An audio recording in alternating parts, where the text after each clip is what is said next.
बच्चों, मेरा नाम है मोहित और आपका स्वागत है हमारे यूट्यूब चैनल इंस्टीट्यूट चैंपियन में। तो जैसा कि आप जानते हो, आपका जो पेपर होने वाला है जर्नल इंग्लिश का, कौन सा, foundation of English language A comprehension introduction part 2, second semester का जो आपका पेपर होगा उससे संबंधित ये पूरा वन शॉट वीडियो ना होने वाला है। वन शॉट वीडियो मतलब इसी इसी के अंदर आपको सारा कोर्स रिवीजन हो जाएगा।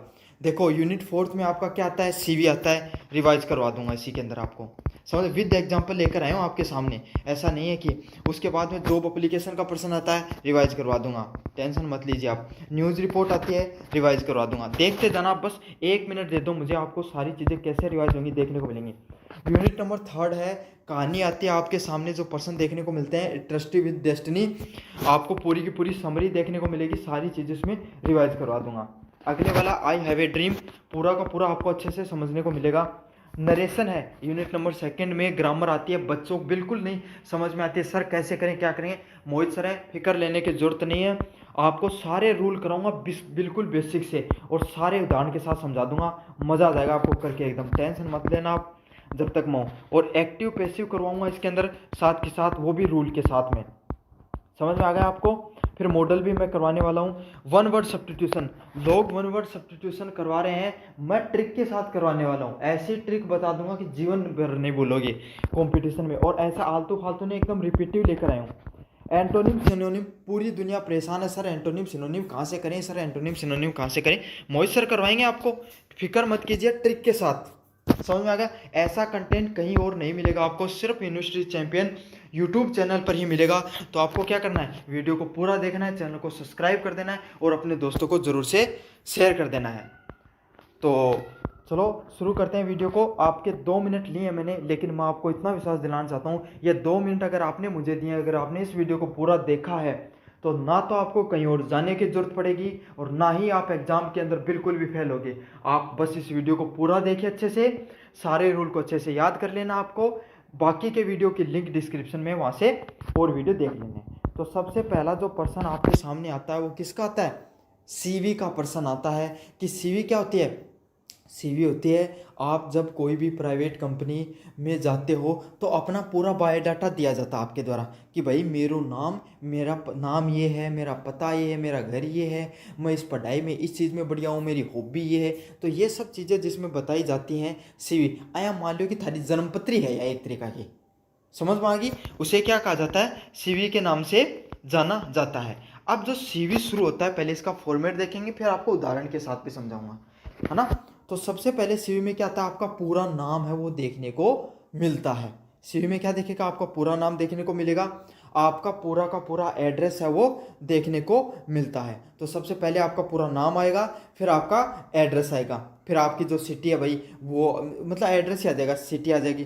फिर आपका अपना फ़ोन नंबर, इंपॉर्टेंट है इसमें फ़ोन नंबर देना, समझ आ गया। और ऐसा नहीं कि आपका खुद का लिख लोगे, आपको वो लैंडलाइन वगैरह के नंबर होते हैं ना, उस तरीके से लिख देना है, समझ आ गया। ईमेल एड्रेस लिखना है, लिंक्डइन की प्रोफाइल या वेबसाइट का अगर आपकी कोई है तो इस चीज़ के बारे में बताना है। और यहाँ पर आप कार्रवाई मत करना इंस्टाग्राम वाली लिखने की, ये लिंक्डइन प्रोफाइल वाला ऑप्शन है, इसको आप कैंसिल कर सकते हो, देना चाहो तो दे सकते हो, बहुत ज़्यादा प्रभाव पड़ेगा। तो आपको इसमें किस चीज़ का ध्यान रखना है, सबसे पहले आपको अपना नाम लिखना होता है, और अपना एड्रेस लिखना होता है, और फ़ोन नंबर और ईमेल लिखनी होती है, बस। ये आपको 4 चीज़ें स्टार्टिंग में जब शुरू करो सीवी को, तब 4 चीज़ें लिखनी होती हैं, आपका नाम, आपका एड्रेस, फ़ोन नंबर और ईमेल आईडी। याद हो गया आपको अच्छे से। फिर आपको क्या लिखना होता है, आपको लिखना होता है प्रोफेशनल समरी। 3 से 4 लाइनों में आपका क्या एक्सपीरियंस है भाई, थे कोई काम शुरू करिए तो 2 चीज़ उसका है, समझ में आ गया। कोई भी कंपनी में अप्लाई करने के लिए जा सकते हो तो आपके पास 2 ऑप्शन हो सकते हैं, क्या तो आपने पहले भविष्य में किसी और कंपनी में काम किया है, आप जॉब को स्विच कर रहे हो, या फिर दूसरा क्या सकता है भाई, थे कट्ठे काम कौन करे, घर ठाला बैठा नयो काम चाहिए था। दोनों चीज़ें हो सकती है ना। तो उसमें क्या कर सकता है, आपको 2 से 3 चीज़ें हैं जो जिंदगी में थे इतना दिन लट कर नहीं, उनका बारे में बताना हुआ है, समझा, जो आपने जीवन में इतने दिन किया है उसके बारे में बताना होता है। फिर ये सारे एग्जाम्पल के साथ और भी अच्छे से समझा दूंगा कि आपको मैंने वो बताया था वो वहाँ पर क्या आएगा। अगले वाला क्या है, एजुकेशन। एजुकेशन क्या होगी भाई, इतना दिन थे जो घर का कर रुपया फूक्या ही, जो पढ़ाई करी है, जो डिग्री थार पढ़ी ही, वह कागज़ की पतरी हूँ, वह कौन सी तो कटी, तो कौन से इंस्टीट्यूट करी, कौन सा लोकेशन करी, कौन सो मंथ, कौन सो ईयर, वह सारी की सारी चीज़ें बता देनी। मतलब 10वीं क्लास की, 12वीं क्लास की, ग्रेजुएशन की और कोई डिप्लोमा तारकन एक्स्ट्रा, तो उसकी जानकारी थाने दूसरा नंबर पॉइंट में देने हो गया। अच्छे से समझ लेना। स्टार्टिंग में जो पॉइंट आएगा उसमें क्या आएगा, आपका नाम, आपका address, email ID number, phone number और ईमेल आईडी, स्टार्टिंग में आपको ये लिखना है। फिर प्रोफेशनल समरी, प्रोफेशनल समरी में क्या देना है आपको, ये देना है कि भाई साहब मैं पहले राधे श्याम जी की दुकान में काम कराया करता हूँ, लेकिन राधे श्याम जी खुद की कमाई को नहीं हो रही, मन कठिन नौकरी देते को, तो साहब थे दो मन, है ना। ऐसे वाली लाइनें लिखनी होती है, वो प्रोफेशनल तरीके से लिखनी है, वो मैं समझा दूंगा, लेकिन आप अभी ऐसे अपनी भाषा में समझ लो। दूसरे वाला क्या, एजुकेशन। इतना दिन थे जिंदगी में के करियो, ये जो खराब करें ना 15-20 साल जिंदगी में, ये के कट्ठे खराब करें, कितनी तरह परसेंटेज है 10th क्लास में, 12th क्लास में, ग्रेजुएशन में, ये सारी की सारी जानकारी आपको देनी होती है एजुकेशन वाले कॉलम में। तीसरे वाला पॉइंट होता है वर्क एक्सपीरियंस। तो वर्क एक्सपीरियंस क्या होता है, जॉब टाइटल। भाई थे मत बताए ना राधे श्याम जी वाली दुकान में काम करे थे, तो भाई बात है, भाई चीज़ बतानी कि वर्क को एक्सपीरियंस थान कठे है, कौन सी कंपनी में है, कठे व लोकेशन ही, कितना मनाओ लेके कितना मना तक थे उठे काम करे है। समझ में आ गया आपको। बाकी की चीज़ें एग्जाम्पल में और अच्छे से समझा दूंगा। अभी आपको मैं पूरा फॉर्मेट समझा रहा हूँ कि भाई ये चीज़ें इसमें आती हैं। અહીંયા पेटी बांध के बैठ जाओ, कभी थरा मचड़ो मचड़ो मन करने लग जाए कि चलो मैं जा रही हूँ, मेरे तो कौन देखा ना जी करे वीडियो ने। पास होना है तो वीडियो पूरा देखना है, बस एक ही नियम याद रख लो। चौथा स्किल। तो आपके पास क्या स्किल है भाई, स्किल थारे अंदर क्या है, इंस्टाग्राम पर आईडी खोज के कोई ना मैसेज करना स्किल है, या फिर थाने कोई जो काम धंधो भी आवे है कोई बढ़िया सो, तो टेक्निकल स्किल, जैसे आपको कोई प्रोग्रामिंग लैंग्वेज आती है, कोई सॉफ्टवेयर बनाना आता है, या कोई राधे श्याम जी की दुकान में था कोई हलवा मिठाई बनानी हो बढ़िया, तो जो भी स्किल है आपके अंदर वो आपको बता देनी है। क्यों, जहाँ को काम आओगे वहीं कोई काम मिलेगा था। सॉफ्ट स्किल, तो सॉफ्ट स्किल कहीं जाए थे तार दोस्ता साथ बैठ के बात करो, भाई स्किल को नहीं हुई, मतलब आप अपने ग्राहक के साथ आपके अंदर मार्केटिंग की स्किल है या नहीं है।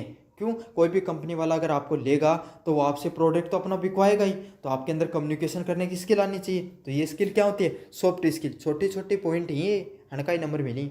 अगला क्या, लैंग्वेज। आप कौन सी भाषा है उसको अच्छे से बोल पाते हो, इंग्लिश, स्पेनिश तो कठिया है, इंग्लिश, हिंदी और आपकी लोकल लैंग्वेज बोल पाते हो या नहीं बोल पाते हो, इन सब चीज़ों के बारे में। तो चौथा पॉइंट क्या होगा, आपको अपनी स्किल्स के बारे में उसको बता देना है। स्किल कितने प्रकार की होती हैं, टेक्निक, सबसे पहले आती है टेक्निकल स्किल, कौन से क्षेत्र में आपको ज़्यादा नॉलेज है। समझ में आ गया, जैसा सीवी वहाँ पर जो पर्सन आ रखा है आपका, उस हिसाब से आपको स्किल बतानी है। 43 स्किल मत बता दियो, समझ में आ गई, जो क्वेश्चन में डिमांड है वही डिलीवर करना आपको। अगले वाला सॉफ्ट स्किल, ये फिक्स है, ये आपको लिखनी है कि मैं અહીંયા को बोल दूँ અહીંયા की कम्युनिकेशन लीडरशिप स्किल है, माले गांव को सरपंच ही फैले मेरा अगर वो तो मैं बस चुनाव ही कर लड़ रही हूँ, यह बात जरूर से लिखनी है था। अगले वाला क्या है, लैंग्वेज। तो लैंग्वेज कैसी होगी आपकी, लैंग्वेज आपको कौन सी आती है, तो इंग्लिश और हिंदी अनिवार्य रूप से लिखनी है, बाकी और भी लिख को। अगले वाला पॉइंट है सर्टिफिकेट या कोर्स। तो आपके पास कौन सा सर्टिफिकेट है, कौन सा कोर्स है, इसके बारे में आपको बताना है। तो सर्टिफिकेट और कोर्स वो आपको कब मिला, कौन सी एजेंसी ने उसको दिया है और उसकी डेट क्या होती है। अगले वाला पॉइंट है प्रोजेक्ट व रिसर्च। तो आपने कोई प्रोजेक्ट पे, कोई रिसर्च पे, कोई इंटर्नशिप करी हो है, जहाँ कॉलेज के समय इंटर्नशिप चलती है ना, जो बीटेक वगैरह की कंपनी होती हैं उनमें इंटर्नशिप चलती है, आजकल तो यूनिवर्सिटियाँ भी ऑफरली भी इंटर्नशिप कराने लग गई हैं, तो उनके बारे में आपको लिखना है कि मैंने साहब ई इंटर्नशिप में ई प्रोजेक्ट पर काम करे है। समझ में आ गया आपको। अगले वाला अवार्ड और अचीवमेंट। तो घर का अलावा, घर का जो थान अवार्ड दिए कि ते कोई काम का को नहीं, वो अवार्ड के अलावा अगर थान जिंदगी में कोई अवार्ड मिलो है, या 10वीं क्लास में, या सॉरी 5वीं 6वीं क्लास में ते नाचा जो पेंसिल मिली है, वो अवार्ड के अलावा अगर जिंदगी में थान कोई अवार्ड मिलो है, कोई कंपनी में अवार्ड मिलो है, या फिर कोई थे बढ़िया कोई स्पोर्ट्स में अवार्ड मिलो है, या कोई थे अंदर, समझ में आ गया उसमें। और बाकी सीवी का जो पर्सन आएगा उसमें लिख के भी रखेंगे कि आपकी ये क्वालिफिकेशंस है।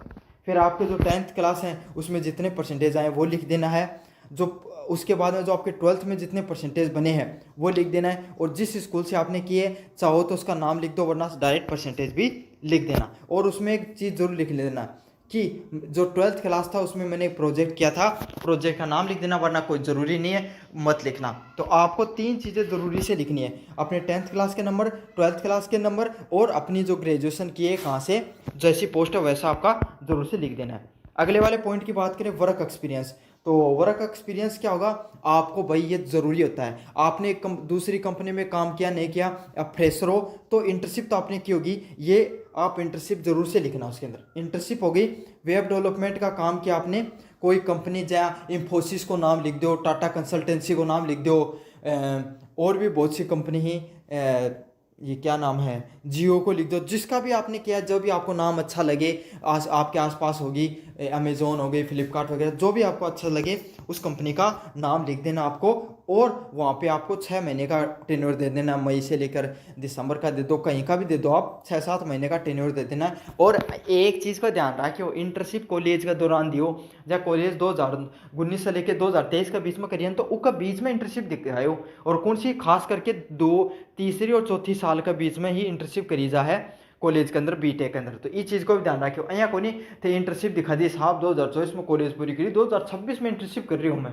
ये नहीं करना आपको, समझ में आ गया। तो आपको वर्क एक्सपीरियंस है वो जरूर से दिखाना है, मोस्ट इंपॉर्टेंट होता है वर्क एक्सपीरियंस, समझ में आ गया। वहाँ पर आपने क्या कार्य किया ये भी बता देना है। डेवलप मैंने क्या किया, ई कॉमर्स का प्रोजेक्ट कंप्लीट किया है, मेरी वेबसाइट बनाने की 50% की थी, बढ़ा चढ़ा की चीज़ें लिख देनी है। अगले वाली क्या, स्किल, ये भी मोस्ट इंपॉर्टेंट पर्सन, आप मेरे अंदर क्या स्किल है। तो मान लो अगर कंप्यूटर साइंस का उसमें मांग रखा है, कंप्यूटर साइंस से संबंधित है, तो आपको लैंग्वेज बता देनी है, मुझे पाइथन आती है, मुझे जावा आती है, HTML आती है, CSS, जावास्क्रिप्ट, इतना तो नाम ही कौन सुना था, नाम है कठवी है ना। तो लेकिन आपको 2-3 नाम बता देने, C++, HTML हो गई, जावा हो गई, पाइथन हो गई, ये बता रखे हैं। और और किसकी आ सकती है, टीचर के रूप में आ जाए तो आपको बता देना है कि गुड कम्युनिकेशन स्किल है, पढ़ाने का इतना एक्सपीरियंस है, तो ऐसे कुछ बता देना आपको। ये वाला पॉइंट आपको जरूर से याद कर लेना, soft skill, communication, time management and team work, ये अच्छे से याद कर लेना। ये सेम टू सेम आपको लिख के रखनी है, चाहे कुछ भी आ जाए, चाहे कम्युनिकेशन, टाइम और टीम वर्क मैनेजमेंट। अगले वाला है इंग्लिश मुझे अच्छे से बोलनी आती है और हिंदी अच्छे से। तो लैंग्वेज आपको 3 स्किलें बतानी है, टेक्निकल फील्ड से संबंधित, सॉफ्ट स्किल और लैंग्वेज स्किल से संबंधित चीज़ों को जरूर से बताना है। अगले वाला पॉइंट है सर्टिफिकेट, तो मुझे कहाँ कहाँ से सर्टिफिकेट मिले हुए हैं, तो इसको आप क्या कर देना, स्किप कर देना, कोई ज़रूरी नहीं है इसको आपको बताने का। हाँ, अगर आपको एक बात बताऊँ, ग्रेजुएशन में अगर कोई टीचर की पोस्ट के लिए अप्लाई मंगवा रखा है ना CV, तो आप है ना ये ग्रेजुएशन के अलावा BEd की डिग्री का भी बताना होता है आपको, तो इस चीज़ का ध्यान रखना। जिस प्रोफेशनल पोस्ट के लिए आपके लिए CV मांग रहे, उसके जो हाईएस्ट ग्रेजुएशन चाहिए उसका नाम जरूर से लिख देना। तो इसमें आप अगला पॉइंट बनाओगे अचीवमेंट का, तो भाई अचीवमेंट है वो आप अपने हिसाब से लिख देना कि मुझे, अगर आपको टीचर की पोस्ट के लिए मांग लिया अचीवमेंट, तो आपको बता देना है कि कॉलेज के अंदर मुझे बेस्ट परफॉर्मर का अवार्ड मिला था, मैं यूनिवर्सिटी टॉपर हूँ, तो ऐसी बातें आपको लिख लेनी है, समझे। वॉलेंट्री एट NSS दिल्ली के नाम से आप NCC लगा सकते हो, NSS लगा सकते हो, ये भी ज़रूरी अगर आप देना चाहो तो अपने अचीवमेंट के अंदर हो गया।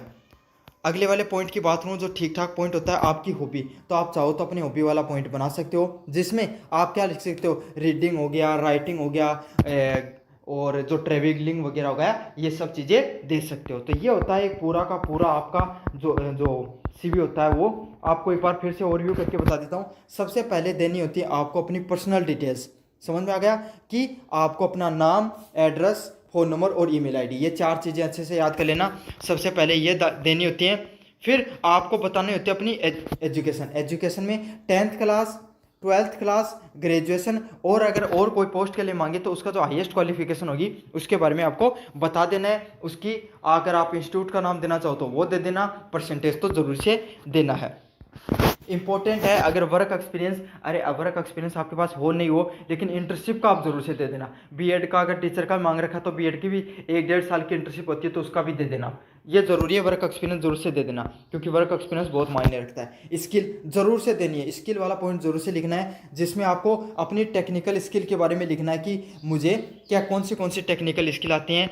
तो सॉफ्टवेयर इंजीनियर से संबंधित है तो पाइथन, जावा वगैरह बता दिया इसने। सॉफ्ट स्किल ऐसी कैसी रट लेना, नाम लिख लेना, कम्युनिकेशन, टाइम मैनेजमेंट और टीम वर्क, समझ में आ गया। तो ये कम्युनिकेशन आपको जरूर से देनी है। लैंग्वेज के अंदर मुझे इंग्लिश और हिंदी आती है, ये जरूर से बता देना है। साथ के साथ आपको अचीवमेंट क्या है ये वाला पॉइंट बना देना है कि अचीवमेंट यही है कि भाई मुझे बेस्ट परफॉर्मर का अवार्ड लगा, यूनिवर्सिटी टॉपर हो गया मैं, है ना। उसके अलावा एनसीसी कर रखी है, एनएसएस कर रखी है, ये वगैरह लिख देना आप, और एक ओबी वाला पॉइंट बना देना। तो ये वाले आपको कुछ 4-5 पॉइंट है वो सीवी में बनाकर आने होते हैं। तो चलो ये हो गया आपका। अब दूसरा जो आता है वो क्या आता है, जॉब एप्लीकेशन लेटर से संबंधित आता है, कि जॉब एप्लीकेशन का जो लेटर लिखना होता है उससे संबंधित आपका आता है। तो जॉब एप्लीकेशन का लेटर कहाँ लिखा जाता है, उसका फॉर्मेट देखो। सबसे पहले आपका आएगा, जो भेज रहा है, आप भेज रहे हो तो आपका एड्रेस आएगा। हमेशा ये याद रखना है, जो भेज रहा है उसका एड्रेस आता है, तो आपका नाम, वही आपका नाम, एड्रेस हो गया, फ़ोन नंबर, ईमेल आईडी और डेट ऑफ बर्थ, डेट। तो इन 4 पॉइंटों को अच्छे से याद रख लेना है। जो सबसे पहले जॉब फॉर्मेट का, जॉब एप्लीकेशन को भेजोगे तो जो आदमी भेज रहा है उसका एड्रेस आता है, उसमें क्या आता है, उसका जो खुद का नाम आता है, खुद का जो एड्रेस है उसका वो आता है, और साथ के साथ जो पिन कोड है, फ़ोन नंबर है और ईमेल आईडी है, वो सारी की सारी चीज़ें, और डेट है, जिस डेट को आप भेज रहे हो वो वाला आएगा।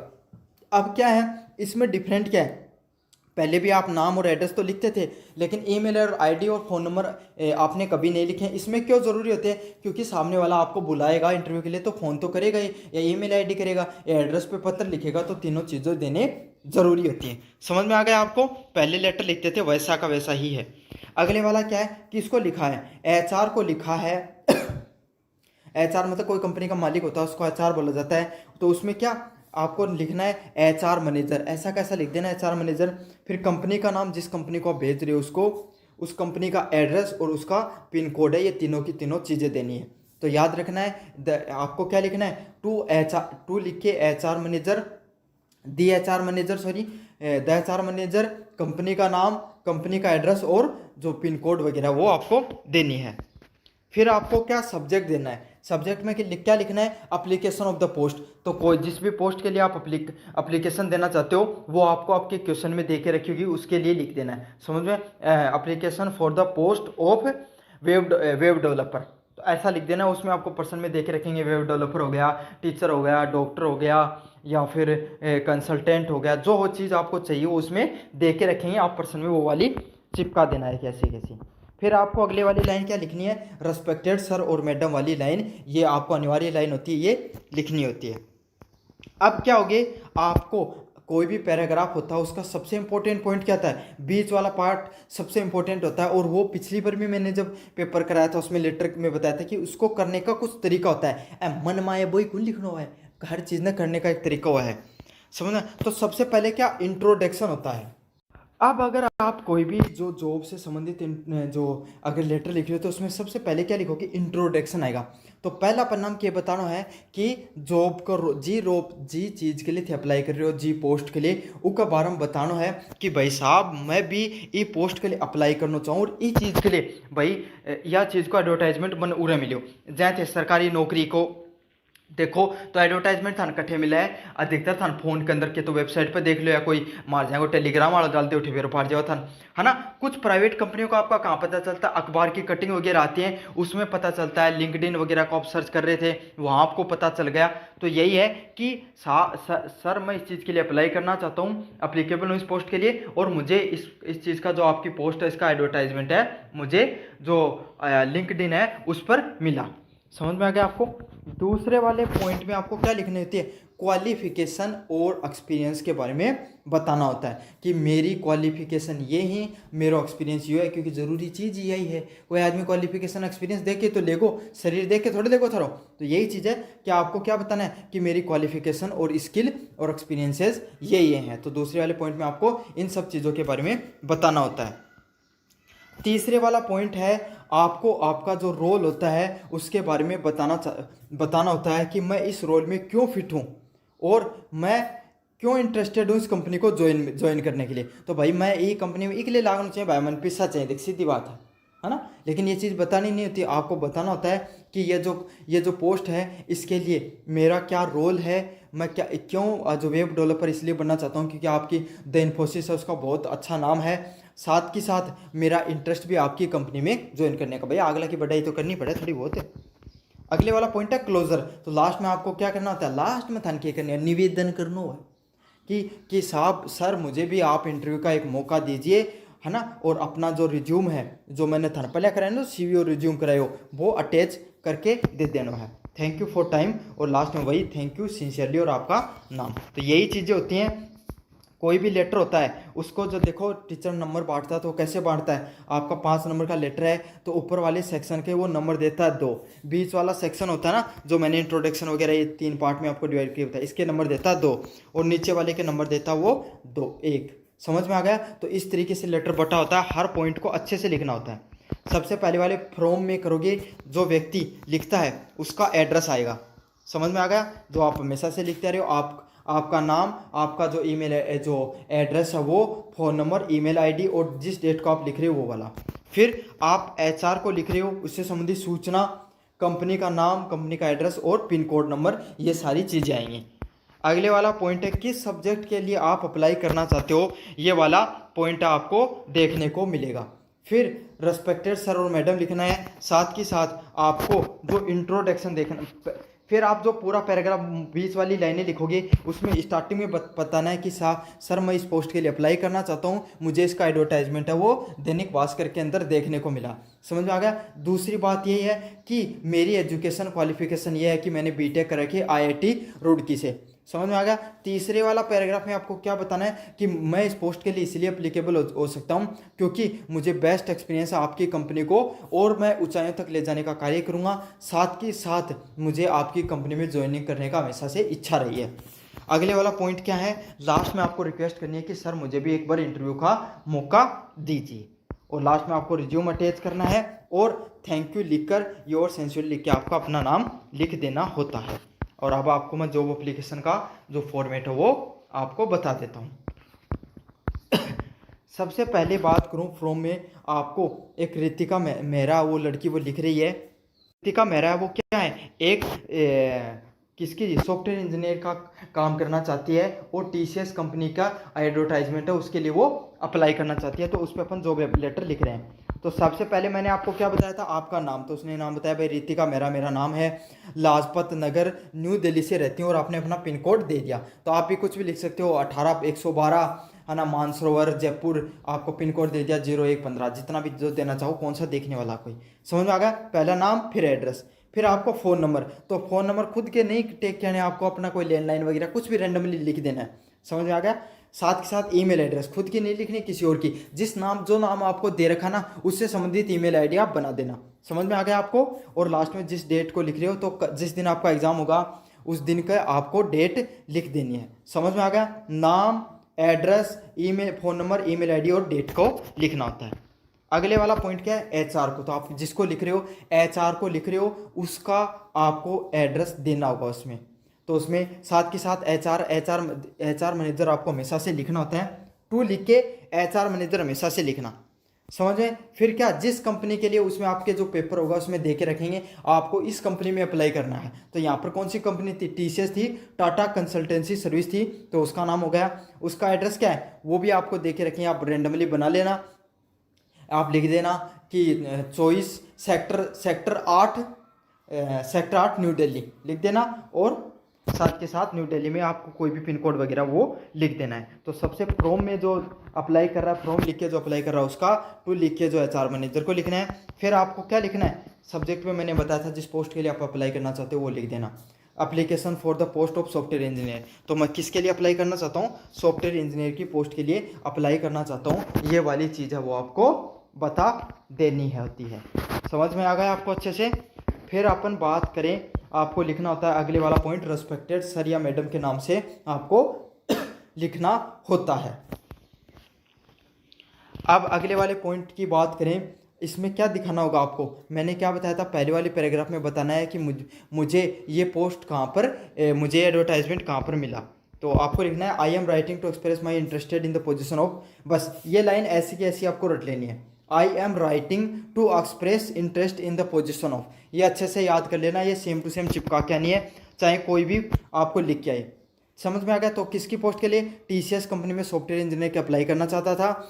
Advertise on the official career page, अब आपको पता चल गया, ऐसा कैसा लिख देना यहाँ पर, पोजीशन ऑफ, जिस भी पोजीशन के लिए आपको उसमें जो जॉब लेटर लिखवा रहा है उसके लिए। फिर ये कहाँ पर देखा एडवर्टाइजमेंट, तो कहाँ पर देखा, ऑफिशियल जो आपका जो पेज था, लिंक्डइन का पेज था, या ऑफिशियल जो करियर पेज है आपकी वेबसाइट TCS का, वहाँ पर मैंने देखा था। I have recently complete my BTech. अब आपको क्या बता देना है, आपको आपका जो ग्रेजुएशन उसके बारे में बता देना है कि मैंने अभी अब क्या किए, अपनी बीटेक का उसको कंप्लीट किया साइंस से, दिल्ली यूनिवर्सिटी से, और मेरे सीजीपीए इतने हैं। समझ में आ गया आपको, यही चीज़ बता देनी। अगर आपको सॉफ्टवेयर इंजीनियर का जाए तो बहुत बढ़िया, सेम टू सेम चिपका देना आपको। अगर आपको टीचर के लिए पूछ रहा है तो आप लिख देना कि आई और recently completed my BEd from इतना और परसेंटेज इतने हैं। समझ में आ गया। अगले वाला पॉइंट है during my academics I have develop. तो आपको अपनी एजुकेशन क्वालिफिकेशन में क्या क्या मजबूती है, क्या क्या आपकी स्ट्रॉन्ग पॉइंट है वो बता देना है। तो मेरा जो अकेडमिक जर्नी है उसमें मैंने सॉफ्ट स्किल को जो स्ट्रॉन्ग प्रोग्रामिंग लैंग्वेज है वो डेवलप की है। जो प्रोग्रामिंग लैंग्वेज भाई इसमें ज़रूरत ही इन सब चीज़ों की होती है सॉफ्टवेयर इंजीनियरिंग के लिए। पाइथन हो गई, जावा हो गई, वेब टेक्नोलॉजी ये हो गई। साथ के साथ आपको ये भी बता देना कि मैंने 2 महीने की इंटर्नशिप कंप्लीट की है वेब डेवलपमेंट की, और रियल टाइम प्रोजेक्ट में भी मैंने कार्य किया है। मुझे मेरे कॉन्फिडेंस है किस पे, मेरे टेक्निकल काम पर और प्रॉब्लम सॉल्विंग। ये 2-3 नंबर याद कर लेना। Technical knowledge, problem solving ability and enthusiasm for make be suitable candidate. तो आपको ये 2-3 चीज़ें याद कर लेना कि भाई मेरे अंदर प्रॉब्लम सॉल्विंग करने की कैपेसिटी है, लीडरशिप की क्वालिटी, अच्छी कम्युनिकेशन स्किल है ना। फिर आपको थोड़ी कंपनी की भी बढ़ाई करनी होती है। तीसरी लाइन में क्या होता है, टीसीएस है वो किसके लिए जानी जाती है, अपने इनोवेशन के लिए, है ना, एम्प्लॉय सेंट्रिक कल्चर के लिए जानी जाती है।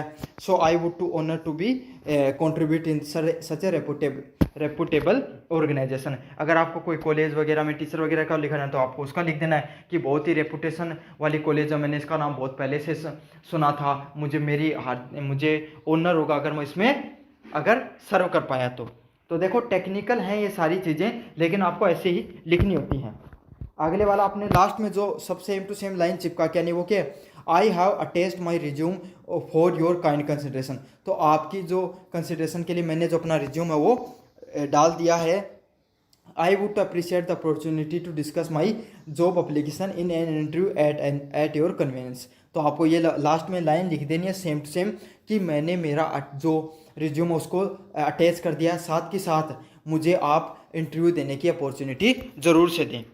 लास्ट में आपको क्या लिखना है, थैंक यू लिखना है, योर सिंसियरली लिखना है, और रितिका मेहरा है उसके साथ आपको ये नाम लिखकर क्या कर देना है, क्लोज कर देना है इसको, आपका जो ये है ना पूरा का पूरा लेटर। तो ये होती है पूरी जॉब प्रोफाइल। एक बार फिर से बता देता हूँ, फ्रॉम लिखकर आपको अपना एड्रेस लिख देना होता है, फ़ोन नंबर लिखनी होती है, ईमेल आईडी और डेट लिखनी होती है। समझ में आ गया आपको। फिर आपको टू लिखकर एचआर मैनेजर लिखना होता है, ये ऐसा कैसा रट के लिख देना होता है। फिर जो कंपनी है उसकी क्या वो रहती है, उसकी क्या एड्रेस है उसको लिखना होता है। किस सब्जेक्ट के लिए आप अप्लाई करना चाहते हो, सब्जेक्ट में क्या लिखना होता है, किस पोस्ट के लिए आप अप्लाई करना चाहते हो वो लिखना होता है। फिर अगली लाइन रेस्पेक्टेड सर और मैडम लिखनी होती है। फिर आपको क्या लिखना होता है, फिर आपको लिखना होता है कि सर मैंने ये जो आपका एडवर्टाइजमेंट देखा वो आपका कैरियर पेज पर देखा, या फिर मैंने कोई अखबार में देखा, कोई न्यूज़पेपर में देखा, मैंने नोटिस बोर्ड पे देखा, मैंने क्या सोशल मीडिया प्लेटफॉर्म पे देखा। तो ये सब चीज़ें लिखनी होती है। साथ को आपको बता देना कि मैंने रिसेंटली ही ग्रेजुएशन कंप्लीट की है, हायर एजुकेशन कंप्लीट की है, वो बता देना है। फिर आपको थोड़ी अपनी बढ़ाई कर देनी खुद की कि भाई मन्ना तो बहुत जोर को नॉलेज है, मेरा जय को तो था ना कोई मिले गुनगुर, ऐसी सब चीज़ें लिख देनी आपको। मेरे अंदर सॉफ्ट स्किल है, मैं कम्युनिकेशन स्किल, लीडरशिप स्किल, और I have proficient in 2 language, speaking English and Hindi very clearly. समझ में आ गया। तो आपको ऐसी कुछ बढ़ाई कर देनी अपने बारे में। फिर खुद की कर ली तो थोड़ी बहुत आगला की भी कर दो। तो टीसीएस जो जिस कंपनी के लिए आप अप्लाई करना चाहते हो उसकी भी थोड़ी बहुत आपको बढ़ाई कर देनी होती है। और लास्ट में आपको ये ऐसी कैसी लाइन लिखनी होती है कि मैं अपना अटैच रिज्यूम है वो अटैच कर रहा हूँ, आप मेरी हार्दिक आपका बहुत बहुत धन्यवाद अगर आपने मुझे मौका दिया तो। समझ में आ गया। ये लाइन ऐसी कैसी रटने नहीं होती है।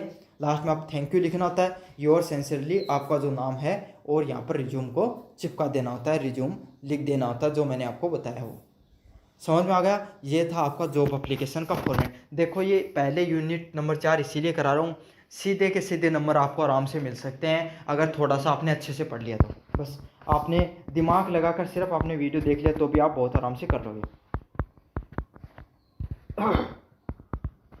अगले वाला जो आपके सामने प्रश्न देखने को मिलता है वो किसका देखने को मिलता है, न्यूज़ रिपोर्ट का देखने को मिलता है। तो कोई भी न्यूज़ रिपोर्ट होती है ना, उसका क्या फॉर्मेट होता है, अपन इसके बारे में बात करेंगे। तो न्यूज़ रिपोर्ट में क्या होती है, कोई भी न्यूज़ की रिपोर्ट देखो, हम सब पहले थे कि देखो हेडलाइन ही तो देखोगा, या मोटी मोटी अक्षर में हेडलाइन चलती रहे। तो क्या होता है, सबसे पहले न्यूज़ रिपोर्ट में आपको क्या देखने को मिलती है, हेडलाइन देखने को मिलती है। समझ में, अगर हेडलाइन कहें कि होंगी एकदम कैची की लाइन होगी, अभी देखिए इस कंपनी में आई बहुत बड़ी जॉब ऑफर, तो ऐसी लाइन हो एकदम नहीं, ऐसे 50,000 नौकरियों का बम्पर धमाका, ऐसा ही आता ना। तो यही सब चीज़ें होती हैं। हेडलाइन ऐसी होनी चाहिए कि दर्शक को क्या करे, पढ़ने के लिए उसको उत्सुक हो।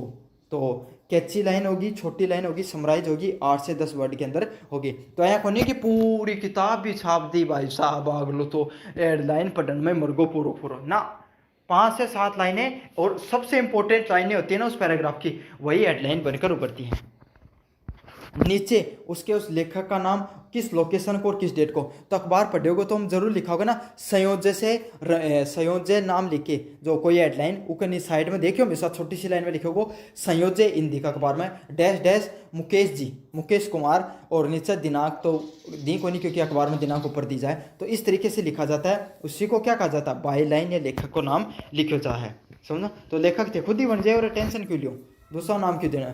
इंट्रोडक्शन व लीड पैराग्राफ, तो पहला ग्राफ में क्या लिखोगे, वाट मतलब क्या, भाई कोई घटना घटी, समझ में आ गई, तो वह क्या घटी, कठे घटी, है ना, और किसके साथ घटी, क्यों घटी, और कैसे क्या क्या हुआ। तो ये सब चीज़ें आपको 5 से 7 वर्डों में लिखनी होती हैं कि भाई क्यों हुयो, कठे हुयो, कैसे हुआ, किसने किया, क्यों किया, कब किया, सब बता देना आपको। समझ में आ गया, एग्जाम्पल दूंगा तब और अच्छे से समझ में आएगा आपको सारी चीज़ें। फिर आपका विवरण देना होता है, उसमें क्या होता है, बैकग्राउंड की स्टोरी देनी हुआ है कि भाई ये देखिए, ये है आपका श्याम बाबा का मंदिर, यहाँ पर इतने अद्भुत जो बाबा की शक्तियाँ हैं कि सभी लोग यहाँ पर क्या आते हैं, दर्शन करने के लिए आते हैं। यहाँ पर इतनी दुकानें हैं, इतना जो सड़क अच्छे हैं, तो ये सब चीज़ें आपको बतानी होती हैं। स्टेटमेंट फ्रॉम पीपुल्स, तो कई बार कौन माई घुसेड़ के पूछने की हाजी थे बताओ क्यों हो रहे, तो बातचीत थान बता देनी है। आई विटनेस अकाउंट कि भाई उठे जो लोग खड़े हो गए तमाशा देख रहे हो, आई विटनेस बोले जा बै के देखो, तो ये सब चीज़ें आपको बता देनी होती हैं। अगले वाला क्या, कंक्लूजन करना होता है, अब क्या सिचुएशन है, अभी पर क्या उसका है, ये सब चीज़ें आपको बतानी होती हैं। तो आपका सीवी रिज्यूम में से 1% आएगा, सीवी और जॉब एप्लीकेशन में से 1% आएगा, और न्यूज़ रिपोर्ट का फिक्स % आएगा। तो ये आपके लिए सबसे ज़्यादा मोस्ट इंपॉर्टेंट है। यूँ नंबर बनाना भी बहुत आसान है क्योंकि इनसे कुछ भी लिख को हो, कुछ अर्थ को नहीं कहते तार नाम लिखे वापस आगा। न्यूज़ रिपोर्ट का उदाहरण है जैसे मेजर फायर ब्रेकआउट इन दिल्ली मार्केट, दिल्ली मार्केट के अंदर लगी आग, यह है खबर। तो ये खबर पे आप के बनानी है, एक बनानी है न्यूज़ बनानी है, आज थान पत्रकार बना दिया गए हैं। समझ में आ गई। तो पहले तो आपको हेडलाइन देनी है, वो हेडलाइन आपको कहाँ पर मिलेगी, पर्सन के अंदर दे के रखेंगे, उसी हिसाब से बनानी है। ये कि आप छाप दियो, समझ, जो आपको पर्सन में दे के रखेंगे वो वाली हेडलाइन बना देनी है। फिर मैंने क्या बताया था आपको, उस लेखक का नाम लिखना होता है, उस जो पत्रकार का नाम लिखना होता है जिसने इसको लिखा है। तो आपने लिख दिया भाई रोहन सिंह, या फिर वो थारा अगर न्यूज़ जो क्वेश्चन में दे रखे है कि यार न्यूज़ की के द्वारा रिपोर्ट करिए तो को नाम लिख दियो, नहीं थे थारे साबू थारा खुद को लिखना चाहो तो वो लिख दियो, समझे, लेकिन बाई लिख के आपको लिखना ज़रूर है। अब देखो आपको एक बार 1 मिनट का बस पेशेंस रखना है, सारी चीज़ें समझ में आएंगी कि आपको न्यूज़ बनानी कैसी होती है। सबसे पहले मैंने आपको बताया ना, सबसे पहले आपको क्या बताना कि कोई घटना घटी, कहाँ घटी, कैसे घटी, क्यों घटी, कब घटी, ये सारी चीज़ों के बारे में आपको बताना होता है। तो अब दिल्ली मार्केट में आग लगी तो एक बार हम समझोगा जना थे भी कठिन कठिन वास्ते लगा होगा न्यूज़ की रिपोर्ट में। A massive fire broke out in the crowded Bhagirath place market in Chandni market. तो सब पहले बताया कि घटना ओयो की है, इको जवाब देगा। तो कि बहुत बड़ी आग लगी कठे कठे, कौन सा समुदाय, कठे वेहर, उसका जवाब मिल गया ना आपको, कठे लगी भागीरथ प्लेस में, कठे हो वो चांदनी चौक के अंदर। तो यह डिटेल दी। सबसे पहले आपने वेहर का आंसर दिया कि एक बहुत बड़ी आग लगी है भागीरथ प्लेस चांदनी चौक में, समझ में आ गया। फिर क्या बताना, कब, वेहन, वेहन को जवाब, कठे हुई जगह, फिर डेट, लास्ट नाइट, पिछली रात को, और इसमें क्या हुआ। फिर आपको क्या बता दिया, आपने वेयर का जवाब दिया, वेहन का जवाब दिया, फिर क्या हुआ, वहाँ पर क्या हुआ, destroying over 50 shops and the causing property damage. तो थान बेरा सबसे पहले तो भाई अगर आग लग गई तो અહીંયા तो आत को नहीं कि कोई नयो काम हो कोई वास्ते लगन क्या होगा, दुकान ही जलेंगी।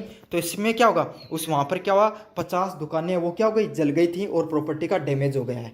तो आपको सबसे पहले कोई भी न्यूज़ रिपोर्ट करो उसमें सबसे पहले जगह का नाम देना है, फिर आपको डेट, जिस डेट को वो घटना घटी पिछली रात को 2 दिन पहले बस सब लिख देना है, और क्यों हो, समझ में आ गया क्या उसका आउटपुट निकला उसके बारे में आपको बता देना है।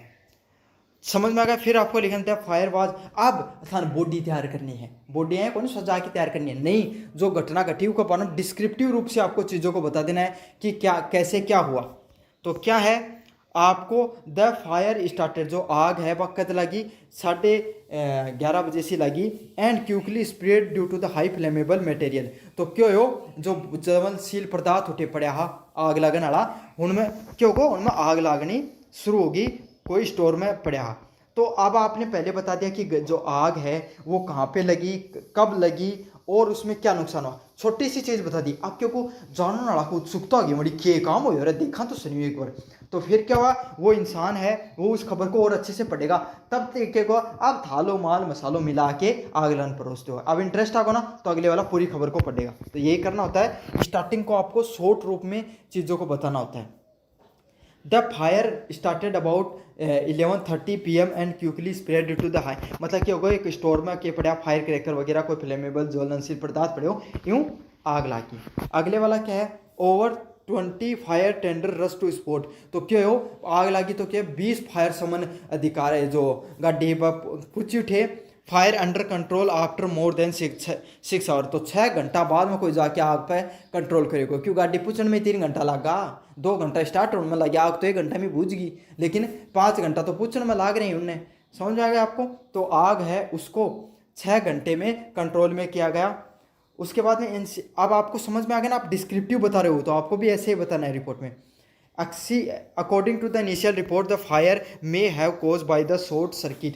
तो जब स्टार्टिंग की जो रिपोर्ट आई उनके बेरो पार्टियों की आग क्यों लगी, शॉर्ट सर्किट से लगी है। अब देखो या थी घटना को पर बात, अब क्या करोगा, अब क्या होगा, जो माइक घुसा के था जो आस पास लोग खड़े उन्हें भी तो पूछनी है ना बात, आया था न्यूज़ क्या बनेगी।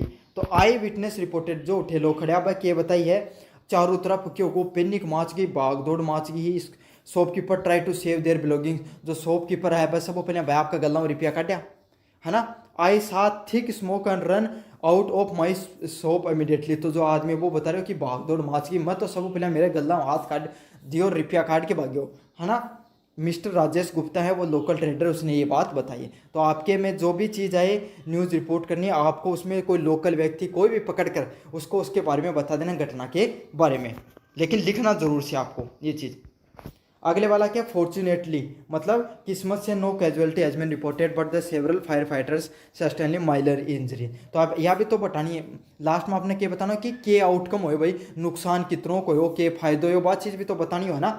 तो क्या हुआ कि मैं कोई ज़्यादा नुकसान को नहीं हुआ, करोड़ों का तो रुपया नुकसान बता रहे, फिर का कोई नुकसान नहीं हुआ, लेकिन कोई भी व्यक्ति को हेल्थ इंजरी नहीं हुआ, बस कोई फायर फाइटर है उनका 1-2 जना का टांग का कोठे पिटका हुआ लाग गई। The Delhi fire department has launch N investigation. तो जो दिल्ली फायर ब्रिगेड है बात करिए एक इन्वेस्टिगेशन लॉन्च करी है।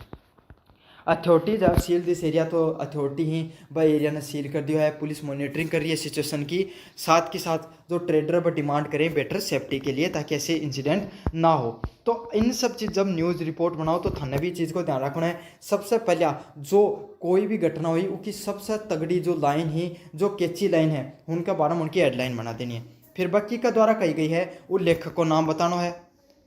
फिर थन घटना हुई कट्ठे हुई के क्या तारीख ने यह बतानी है। फिर ऊपर क्या है पूरी डिटेल दे देनी है कि भाई वह हो ही क्या, समझ में आ गई। फिर आपको क्या करना है, आपको आई विटनेस जो उठे कोई आदमी खड़े हुए उन पकड़ के वो घटना बारे में अरे खुद बना के लिख दियो रे कि वो आदमी क्या बताए, समझ में आ गया।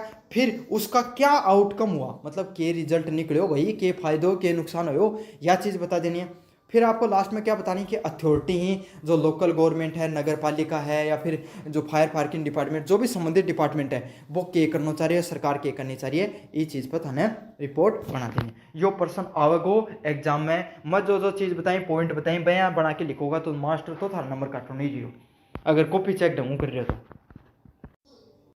तो अब अपन ने यूनिट नंबर जो 4 था उसको डिटेल में मैंने अच्छे से करा दिया है, क्योंकि भाई और कोई यूनिट में नंबर मिली ना मिली उड़े तो खड़िया नंबर मिलेगा।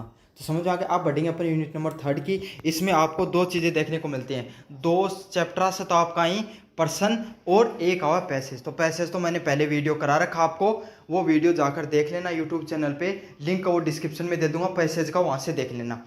दो चैप्टर हैं, दोनों का मैं इंपॉर्टेंट पर्सना कोई महत्व को नहीं समरी करवा देती हूँ। समरी मतलब थान पूरा चैप्टर का बारे में बता देती हूँ, फिर कोई भी पर्सन आओगो वो थे यहाँ को यहाँ लिख के आ जाओ। क्यों? अगर चैप्टर के बारे में बेरोगो तो लिख दोगा, पर्सन में 10 करा दे तो आ तो नहीं आ तो कोई महत्व भी को निकल तो अर्थ करवा दूंगा तो थे आराम से कर लोगा। समझ आ गया? तो चलो शुरू करते हैं। आपको जो ए ट्रस्टी विद डेस्टिनी नामक जो स्टोरी है, जो कहानी है वो आती है पंडित जवाहरलाल नेहरू के द्वारा है, वो लिखी गई है।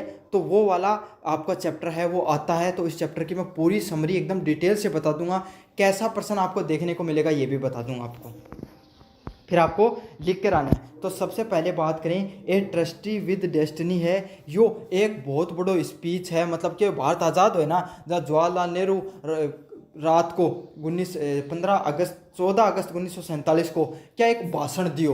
तो वो भाषण की कोटेशन है a trustee with the destiny का नाम से जानी जाए। क्यों? क्योंकि पहली लाइन यही थी, a trustee with the destiny, जो वादों करे गए थे नियति की जो संबंधित, वही जो पूरा जवा है भारत है वो स्वतंत्रता की प्राप्ति कर ले है। तो ये भाषण की जो पहली लाइन ही उन्हें ही कोटेशन करके पूरे चैप्टर बनाए गए हैं। समझ में आ गया? तो ये जवाहरलाल नेहरू के द्वारा 14 अगस्त 1947 को एक स्पीच दिया गया था। उसमें कब? जब भारत है वो स्वतंत्रता प्राप्ति कर लिया है उसके बाद में।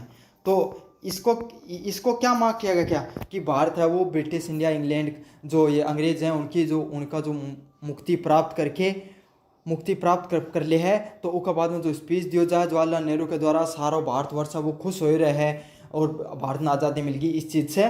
तो ये सबसे तगड़ो सबसे ग्रेटेस्ट स्पीच माने जाए 20वीं सेंचुरी को, 20th सेंचुरी को। समझ में आएगा? इतना बड़ा स्पीच है कि आपको अभी भी इस पर क्या लिखना पड़ रहा है, पेपर में जाकर पसंद करने पड़ेंगे।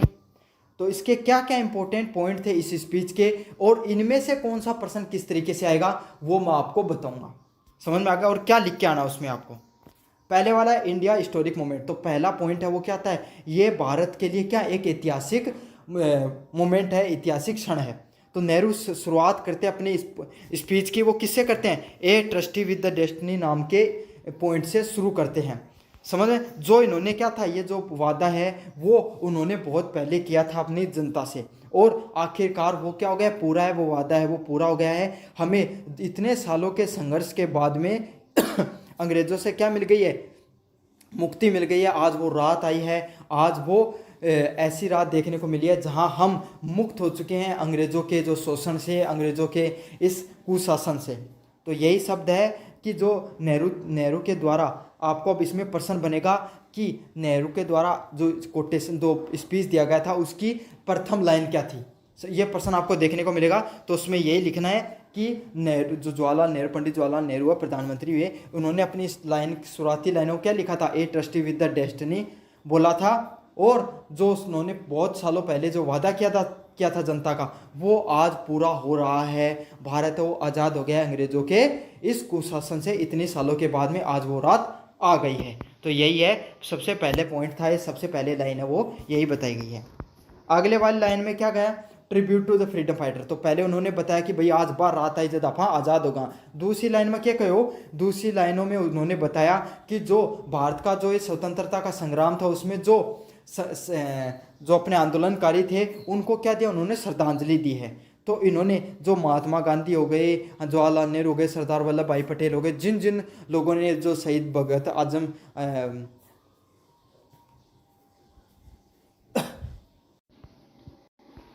तो यह आपको पता है इंडिया का एक हिस्टोरिक मोमेंट हुआ कि हमने आज़ादी प्राप्त कर ली। फिर उसने अगले वाले पॉइंट में उन्होंने किसकी बात की, tribute to Indian freedom fighters. तो आपको पता है पहली लाइन में उन्होंने बता दिया कि भाई हमारा देश है वो आज़ाद हो गया, अंग्रेज़ों के चुंगल से अपन बचकर निकल गए हैं। तो दूसरे में इन्होंने क्या किया, जिन्होंने इस देश को आज़ाद कराया है, महात्मा गांधी हो गए और अन्य जो फ्रीडम फाइटर्स हैं उनका योगदान रहा। महात्मा गांधी, सरदार वल्लभ भाई पटेल, जवाहरलाल नेहरू, सुभाष चंद्र बोस, शहीद आजम भगत सिंह। तो इन सब का उन्होंने नाम लेते हुए यही कहा कि जिन जिन स्वतंत्र सेनानियों ने भारत को आज़ाद करने में भूमिका निभाई, साथ ही साथ अपनी ज़िंदगी को जिन्होंने गंवाया या फिर इन्होंने स्वतंत्रता आंदोलन में अपनी सहभागिता निभाई, उनका बहुत बहुत आभार। तो दूसरी लाइन में यही बताएंगा, पहली लाइन में उन्होंने ये स्पीच दी कि भाई हम बात जो या आज बार रात आगे जो दफा स्वतंत्र होगा। दूसरा में जिन लोगों ने स्वतंत्रता प्राप्ति के आंदोलन में सहयोग किया उसका उन्होंने नाम लिया। फिर तीसरे वाले पॉइंट में क्या बताया, रिस्पॉन्सिबिलिटी ऑफ नेशनल बिल्डिंग। तो अब अपनी के रिस्पॉन्सिबिलिटी है कि अब अपना ई देश ने क्या करना है, इस देश को अपने को एक बहुत ही बेहतर देश बनाना है। तो Nehru reminded the people freedom through the great responsibility. तो नेहरू है, जवाहरलाल नेहरू है, इन्होंने अपनी एक रिस्पॉन्सिबिलिटी जिम्मेदारी के साथ ये कहा कि हमें अब क्या करना है, हमारा ध्यान है इसको स्वतंत्रता आंदोलन से क्या करना है, उसको मोड़कर हमें अब एक नए देश को, डेमोक्रेटिक लोकतंत्र देश को क्या करना है, एक पूरी दुनिया के सामने सशक्त, मजबूत और एक लोकतांत्रिक देश के रूप में बनकर क्या करना, अपने को उभर कर दिखाना है। तो यही है, नेहरू ने सभी लोगों को ये दिखाया कि अब हमारी जिम्मेदारी है कि अब हम रिस्पॉन्सिबिलिटी के साथ क्या कर सकें, जो लोकतांत्रिक देश है, एक स्ट्रॉन्ग, मजबूत, सबसे दुनिया की सबसे बड़ी इकोनॉमी के रूप में उभर कर आ सकें। तो यही चीज़ इन्होंने बताई। अगले वाला क्या, ये इंपॉर्टेंट है, विजन फॉर इंडिया। तो उनका क्या विजन था भारत के लिए, ये वाला प्रश्न जरूर से देखने को मिलेगा, आप देख लेना। ही इन विजन एन इंडिया। तो इन्होंने भारत को क्या विजन दिया, पॉवर्टी, तो भारत है वो गरीबी से दूर हटेगा। Ignorance and disease are the banes. और जो भारत में जो गरीबी हो गई या फिर जो आपकी बीमारियां हो गई, अकाल वगैरह, जो इस समय जो परेशानियां हैं, उन्हें हमें जड़ से ख़त्म करना है। तो आपको इनको अच्छे से याद कर लेना है। Poverty, ignorance and disease are the banes. Banes मतलब क्या होता है, जड़ से उखाड़ कर फेंक दिया जाएगा। अगले वाला पॉइंट क्या था, justice and equality are ensure for all. तो सभी लोगों के लिए न्याय मिलेगा, सभी को सामाजिक आर्थिक और राजनीतिक न्याय सभी को मिलेगा। तो यही बताया था। सबसे पहले इन्होंने पूरे भारत से क्या विजन दिया, तो ये इंपॉर्टेंट है, विजन वाला प्रश्न जरूर से आएगा कि गरीबी, इग्नोरेंस और डिजीज है, इनको भारत देश से उखाड़ कर फेंक दिया जाएगा और सभी लोगों को सामाजिक न्याय और समानता मिलेगी। तो यही वाला पॉइंट उन्होंने बताया था। All religious communities live in harmony and brotherhood. और जो जितने भी धर्म है, सभी लोगों को, उस समय क्या था, दंगे चल रहे थे, तो इन्होंने यही कहा कि सभी के सभी जो धर्म हैं, समाज हैं, उन सभी लोगों को क्या, एकजुटता के साथ रहना है हमें। समझ में आ गया। तो ये विजन था, पहला विजन की गरीबी को और बीमारियों को मैं उठाकर मतलब बाहर फेंक देना है, उखाड़ देना है या ख़त्म कर देना है। दूसरे वाला पॉइंट, जस्टिस, न्याय देना, हमें सभी लोगों को न्याय देना है, जस्टिस देना है और इक्वलिटी, समानता देनी है। अगले वाला पॉइंट क्या है, सारे धर्म, समाज, वर्ग के लोग हैं, उनको हमें समय क्या एक साथ रहना है, एकदम भाई बंधुता के साथ, भाईचारे के साथ रहना है, सभी लोग आप सम्मान हो। तो ये विजन दिया। मोस्ट इंपॉर्टेंट पर्सन ये आने के ज़्यादा चांसेस हैं। अगले वाला पॉइंट उन्होंने क्या बताया, यूनिटी एंड हार्ड वर्क। तो जवाहरलाल नेहरू ने बताया कि हमें सभी लोगों को क्या रहना है, एकजुट बन के रहना है, पूरे देश के निर्माण में हमने डेडिकेशन दिखाना है और अनुशासन के साथ रहना है। तो तीनों पॉइंटों को अच्छे से याद रखना है। यूनिटी, डेडिकेशन एंड डिसिप्लिन के साथ अपने देश को आगे बढ़ाने में हमें क्या करना है, प्रयास करना है। He argued citizen to work with all their heart. और हमें अपने देश को आगे बढ़ाने के लिए अपने दिल से कार्य में से जुट जाना है। जैसे हमने देश को आज़ाद कराने के लिए प्रयास किया था, वैसे ही हमें प्रयास करना है। किसके लिए, हमें प्रयास करना है इस देश को भविष्य का निर्माण करने में। अगले वाले पॉइंट की बात करूं, ए ट्रस्टी विद डेस्टिनी है, ये कोई एक स्पीच नहीं है, बल्कि ब्लूप्रिंट दिया था किसने, जवाहरलाल नेहरू के द्वारा भारत के फ्यूचर भविष्य निर्माण के लिए, जिसमें उम्मीद थी, आइडिया थे और विजन था। मतलब उम्मीद थी, क्या था, होप थी, आइडिया थे, विचार थे और विजन था। विजन था मतलब क्या, आगे की आगम दृष्टि थी उसके अंदर। He capture the emotion of nations. तो देश का जो भावना थी उस समय की, उसको उन्होंने पकड़ा एंड सफर्ड द स्ट्रगल। और जो उन भावनाओं को उन्होंने जनता को बताया कि हमें अब भविष्य में ये चीज़ें करनी है। Yet stood proud and free. आज हम गर्व से कह सकते हैं कि आज हम क्या हैं, पूरा देश है वो क्या हो चुका है, आज़ाद हो चुका है। Nehru word continue to inspire generation, Nehru के द्वारा नेहरू ने उसमें जो ये शब्द कहे थे ये आज भी हमारी जनरेशन के लिए क्या है, इंस्पिरेशन के रूप में कार्य करते हैं। उन्होंने जो डेमोक्रेसी लोकतंत्र की बनाने का कार्य किया, जस्टिस मतलब न्याय की बात करी, और जो पीस की बात करी, किसकी बात करी, पीस मतलब शांति की बात करी। तो ये था आपकी पूरी a trustee with the destiny का कौन सा इंपॉर्टेंट है। सबसे पहले उन्होंने अपना जो स्पीच शुरू किया था उसमें किन वर्डों का प्रयोग किया था, a trustee with the destiny, और क्या कहा था, मोस्ट इंपॉर्टेंट पर्सन। ठीक है, ये देखने को मिलेगा, पर्सन देखने को मिल सकता है। जवाहरलाल नेहरू ने अपनी जो नेशनल बिल्डिंग, राष्ट्र निर्माण में किस प्रकार की रिस्पॉन्सिबिलिटी के बारे में बताया, कौन सी रिस्पॉन्सिबिलिटी के बारे में बताया, ये वाला पर्सन आ सकता है। पर्सन आ सकता है vision for India, Jawaharlal Nehru ने विजन फॉर इंडिया में क्या बताया। तो ये आपके 3 पर्सन है, उसमें से ही एक पर्सन आएगा। समझ में आ गया, आप देख लेना एग्जाम के अंदर, आपको मैंने समरी दे दी है, इतना आप बनाकर लिख सकते हो, रटोगे तो आप वैसे भी नहीं चीज़ों को। अब अगले वाला चैप्टर है जो कौन सा, आई हैव ए ड्रीम, जो मार्टिन लूथर के द्वारा लिखा गया है, उसके बारे में अपन पढ़ेंगे। तो जो समरी है आई हैव ए ड्रीम की, जो मार्टिन लूथर के द्वारा दी गई है, उस पर अपन देखने का प्रयास। अगले वाले पॉइंट की बात करें, जो मार्टिन लूथर के द्वारा आई हैव ए ड्रीम जो स्पीच दिया गया था वो क्या था। सबसे पहले ये स्पीच है, ये कब दिया गया था, 28 अगस्त 1963 को ये स्पीच है वो दिया गया था। किसके द्वारा दिया गया था, ये स्पीच दिया गया था मार्टिन लूथर के द्वारा मार्च में वाशिंगटन नामक जगह है अमेरिका में, आपको पता है, वहाँ पर यह स्पीच दिया गया था 28 अगस्त 1963 को।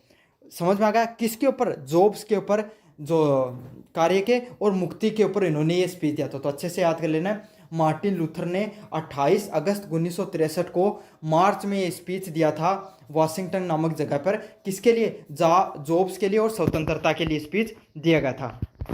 मार्टिन लूथर का जो स्पीच था उसमें क्या थी, आई हैव ए ड्रीम, मेरा एक सपना है। ये सबसे खूबसूरत लाइन थी, सबसे खूबसूरत अपील जो इस दुनिया में आज तक किसी ने की, उसमें से एक रही है। किसके लिए कि इन्होंने आई हैव ड्रीम, मेरा एक सपना है, किसके लिए, रेशनल इक्विटी, जो आपको रंग भेद की जो नीति देखने पड़ती है वो उसके लिए, तो रंग भेद की समानता के लिए और न्याय के लिए इन्होंने ये शब्द कहे थे।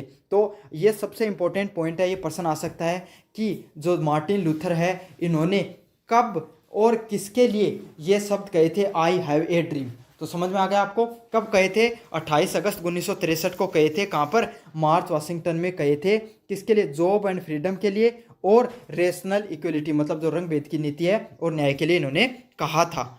ये स्पीच इन्होंने डिलीवर किया था कहाँ पर, लिंकॉनल मेमोरियल, तो एक लिंकॉनल मेमोरियल नामक जगह है, वहाँ पर किया था। वहाँ पर कहाँ 2.5 लाख से ज़्यादा लोग बैठे हुए थे, उनके सामने इन्होंने ये स्पीच डिलीवर किया था। तो अच्छे से याद आ गया, एक बार फिर बता देता हूँ, 28 अगस्त 1963 को मार्च के अंदर वाशिंगटन में इन्होंने जो लिंकॉनल मेमोरियल था एक वाशिंगटन में, वहाँ पे 2.5 लाख लोगों के सामने इन्होंने क्या था, एक स्पीच दिया था। उसमें कहा था इन्होंने, आई हैव ए ड्रीम, मेरा एक सपना है कि अमेरिका में जो अफ्रीकन लोग रहते हैं इनको रेशनल रंग भेद की नीति है, काले गोरे की जो नीति है, इससे मुक्ति मिले और सबको न्याय मिले। वो कहा गया स्पीच कब कहा गया था, 1963 से लेकर आज तक भी इसी चीज़ों का संघर्ष चल रहा है अमेरिका के अंदर। अब उसमें क्या क्या महत्वपूर्ण पॉइंट थे, अगले वाला पॉइंट है डिमांड फॉर सिविल राइट्स। तो जो सिविल न्याय होते हैं, जो मौलिक अधिकार होते हैं, उनके लिए उन्होंने क्या रखी थी, डिमांड रखी थी मांग रखी थी। तो डॉक्टर किंग है cold the continue discrimination segregation और ऑपरेशन। तो उन्होंने जो मार्टिन लूथर उन्होंने कहा था कि आज के समय में भी जो रंग भेद की नीति है, इसके आधार पर जो भेदभाव किया जाता है हमारे साथ, जो हमें अलग जो उत्पीड़ित लोगों के रूप में दिखाया जाता है, हमें दबाया जाता है, अफ्रीकन अमेरिकन को 100 साल के बाद में भी, जो इस देश की मुक्ति के 100 साल बाद में भी हमें दबाया जा रहा है, हमें अलग दिखाने का प्रयास करा जा रहा है, हमें नीचा दिखाने का जो प्रयास किया जा रहा है, उसी के बारे में इन्होंने बताया था कि हमें इस चीज़ के खिलाफ हमें क्या मिलना चाहिए, हमें हमारे मौलिक अधिकार, वो हमारे अधिकार मिलने चाहिए। अगले वाला पॉइंट है ड्रीम ऑफ इक्वलिटी। तो उनका क्या सपना था कि सभी लोगों को समान अधिकार मिले। तो इन्होंने अपना जो सपना उसको शेयर किया था, पीपुल्स आर जज not bye their colour of their skin but by the content of their character. तो कोई भी व्यक्ति है उसको उसकी स्किन के कलर से जज नहीं करके बल्कि उसके चरित्र से उसको जज किया जाए। तो यही है सबसे मोस्ट इंपॉर्टेंट पर्सन है कि ड्रीम ऑफ इक्वेलिटी में क्या क्या बताया डॉक्टर मार्टिन लूथर ने, आपको ये बताना है। तो उसमें उन्होंने क्या बताया था कि कोई भी व्यक्ति है उसको उसकी चमड़ी के रंग को देखकर उसका भेदभाव नहीं किया जाना चाहिए, उसको जज नहीं किया जाना चाहिए, बल्कि कैसे किया जाना चाहिए, उसके चरित्र को देखकर उसको जज किया जाना चाहिए। ये लाइन रट लेना, ये कि ये लिख के आनी आपको। अगले वाला क्या है, black and white children should join hand in friendship. तो जो काले व गोरे बच्चे हैं वो क्या एक दूसरे से नफरत करते हैं, जो सफ़ेद जो वाइट लोग हैं वो क्या ब्लैक लोगों को नीचा समझते हैं, उनसे नफरत करते हैं। तो वही चीज़ है, जो ब्लैक एंड वाइट पीपुल हैं, बच्चे हैं, वो बचपन से एक दूसरे के प्रति जो फ्रेंडशिप और दोस्ती का हाथ बढ़ाना चाहिए उन्हें। अगले वाला है, freedom and justice could be available for all citizen. और जो न्याय है, न्याय और जो स्वतंत्रता है वो अमेरिका के हर व्यक्ति को मिलना चाहिए। तो आपको बस ये 2-3 लाइनें याद करनी है। नोट फॉर मतलब जो पीपुल है, पीपुल आर जज by not by their colour of skin but their content of their character. तो कोई भी व्यक्ति उसको उसके चरित्र से पहचाना जाना चाहिए, ना कि उसके रंग के कलर से। अगले वाला क्या है, जो ब्लैक एंड वाइट पीपुल हैं, जो काले व गोरे लोग हैं, इनको क्या करना चाहिए, उनको अपने बच्चों को बचपन से ही फ्रेंडशिप का हाथ बढ़ाना चाहिए। अगले वाला क्या, फ्रीडम एंड जस्टिस, जो न्याय और जो फ्रीडम और स्वतंत्रता है उसको सभी लोगों के लिए वो क्या होनी चाहिए, अवेलेबल होनी चाहिए। ये सब चीज़ें इन्होंने बताई थी अपने जो स्पीच के अंदर ड्रीम ऑफ इक्वलिटी में, ये पर्सन आ सकता है। अगले वाला पॉइंट क्या है, फेथ इन अमेरिका आइडियाज। तो जो अमेरिका के सिद्धांत थे उसके अंदर उन्होंने क्या था, विश्वास था। Doctor King refer to the US constitution and the declare of independence. तो जो डॉक्टर किंग है, डॉक्टर मार्टिन लूथर है किंग है, उन्होंने क्या किया था, यूएस का जो सिद्धांत था, यूएस का जो संविधान था, उसका जो डिक्लेरेशन ऑफ इंडिपेंडेंस थी, उसकी जो स्वतंत्रता की घोषणा थी, उस पर बात किया, कहा calling them provisionary note for freedom and equality. तो उसमें जो स्वतंत्रता की बात की गई अमेरिका के संविधान के अंदर, तो उसको उस संविधान को क्या करना चाहिए, उस बात को याद में रखना चाहिए, that not yet be fulfilled by the black Americans. मतलब जो बात स्वतंत्रता की बात की गई है कि सभी लोगों को समान अधिकार मिलेंगे, समान स्वतंत्रता मिलेगी, वो आज तक अमेरिका के जो काले लोग हैं, ब्लैक पीपल्स हैं, उनको अभी तक नहीं मिली है। अमेरिका को संविधान है, उसको अपनी बातों को पूरा करना चाहिए। मुझे अभी भी इस चीज़ की उम्मीद है। तो ये पर्सन ऐसे आ सकता है कि मार्टिन लूथर ने किसके प्रति उम्मीद दिखाई थी, तो किसके प्रति दिखाई थी, अमेरिका के संविधान के प्रति ये चीज़ दिखाई थी कि उसमें क्या दिखाया गया था कि अमेरिका में सभी लोगों को न्याय मिलेगा और स्वतंत्रता मिलेगी। अगले वाला पॉइंट है नॉन वायलेंस एंड होप। तो उन्होंने जोर दिया किस चीज़ पर, नॉन वायलेंस प्रोटेस्ट पर। मतलब कि उनका जो मार्टिन लूथर, उनका क्या मानना था कि हम जो ये लड़ाई लड़ेंगे ये अहिंसा से लड़ाई लड़ेंगे, हम किसी भी प्रकार की हिंसा नहीं करेंगे, नॉन वायलेंस से लड़ाई लड़ेंगे, आपकी पीस से मतलब एकदम शांति से लड़ाई लड़ेंगे और भाईचारे से ये लड़ाई लड़ने का प्रयास करेंगे। तो इन्होंने क्या बताया कि हम अहिंसा का परिचय देंगे, जो लड़ाई है वो शांतिपूर्ण लड़ेंगे और भाईचारे के साथ लड़ेंगे। रिजेक्टिंग हेट्रेड और revenge is tone was both hopeful and urgent. तो इन्होंने जो अपने जो हेट्रेट है, जो करना है, जो बदले की भावना है, इसको इन्होंने उम्मीद के साथ दिखाने का प्रयास किया है। तो यही है कि नॉन वायलेंस एंड होप का कॉन्सेप्ट दिया गया था मार्टिन लूथर के द्वारा कि वो जो स्वतंत्रता की लड़ाई है इसको किससे लड़ाई करेंगे, नॉन वायलेंस अहिंसा से और उम्मीद के साथ कि ये जो नियम है इनमें बदलाव होंगे। अगले वाला पॉइंट इन्होंने क्या बताया, कॉल फॉर एक्शन। तो King argued Americans to keep fighting until justice. तो किंग है, मार्टिन लूथर किंग है, इन्होंने क्या कहा, अमेरिकन्स को जब तक लड़ाई लड़नी चाहिए जब तक उन्हें क्या न्याय नहीं मिल जाए। Roll downs like water and writers like a mighty stream. तो खुद को उन्होंने पानी की तरह बहते होना चाहिए और पानी की तरह बहते हुए एकजुट होकर एक पूरी धारा का रूप ले लेना चाहिए। मतलब देखो कितनी अच्छी लाइन कही है, लाइन समझना आप। उन्होंने कहा क्या कहा, रोल लाइक ए वाटर, पानी की एक छोटी सी बूंद की तरह, धारा की तरह, छोटी सी एक की तरह बहो, पानी की तरह बहो और एक पूरी धारा का रूप ले लो। मतलब आप एक एक करके जुड़ते चले जाओ और एक दिन आएगा जब हम एकजुट होकर इतनी बड़ी जनसंख्या में हो जाएंगे कि अमेरिका के जो वाइट पीपल है उनको हमें अपने अधिकार देने ही होंगे।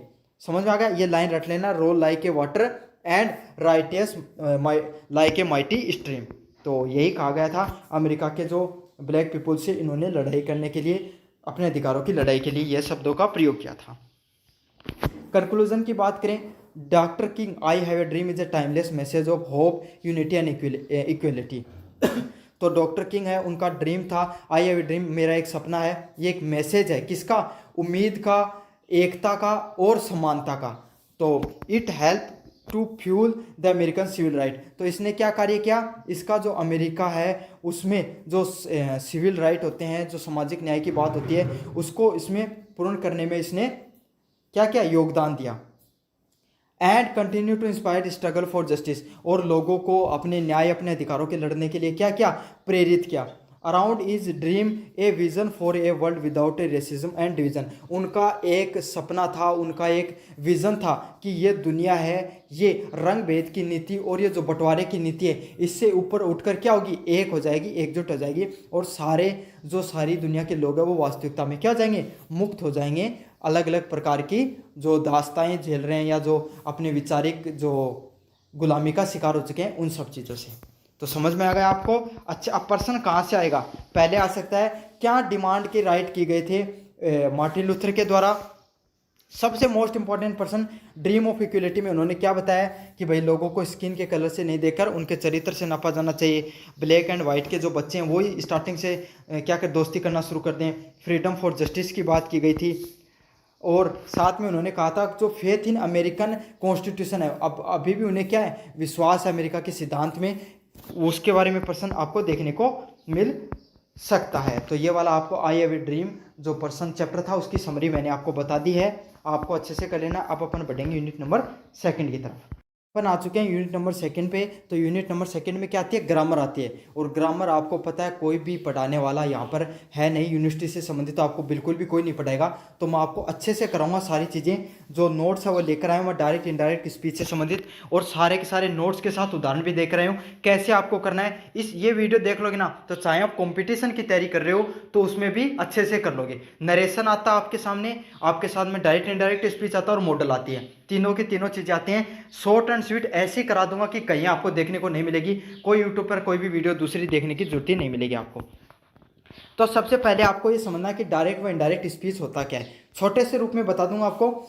सबसे पहले जो आपका पर्सन आता है, जैसे राम सेड श्याम, समझ में, नीचे करवा ही रखा है उसी से समझा देता हूँ उदाहरण से।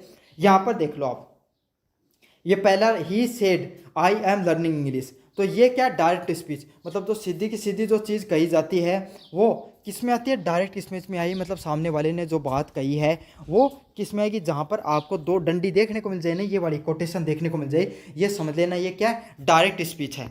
समझ में आ गया। और फिर जहाँ पर कंजक्शन का प्रयोग करके, दैट वगैरह का प्रयोग करके, इफ का प्रयोग करके, जहाँ पर आपको सीधा का सीधा सेंटेंस लिखा हुआ जिसमें ये कोटेशन नहीं लगी हो, वो क्या होगा, इनडायरेक्ट स्पीच होगा। समझ में आ गया, यही अंतर है, ज़्यादा आपको इस डीप में जाने की जरूरत नहीं, बस आपको पास होना है। तो जहाँ पर आपको दो कोटेशन लिखी हुई मिले वो डायरेक्ट स्पीच, जहाँ पर नहीं हो वो इनडायरेक्ट स्पीच। ये तो था ओवरव्यू।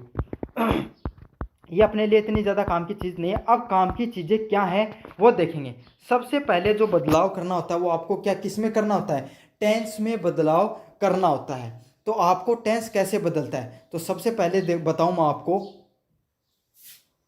देखो, जिस भी सेंटेंस में आपको शेड देखने को मिल जाए तो इसमें क्या होता है, जो डायरेक्ट इनडायरेक्ट होता है उसमें जो प्रेजेंट टेंस में जो स्टार्टिंग में जो शुरू होता है सेंटेंस, वहाँ पे प्रेजेंट और फ्यूचर आता तो चेंज नहीं होता, पास्ट में ही चेंजमेंट देखने को मिलते हैं।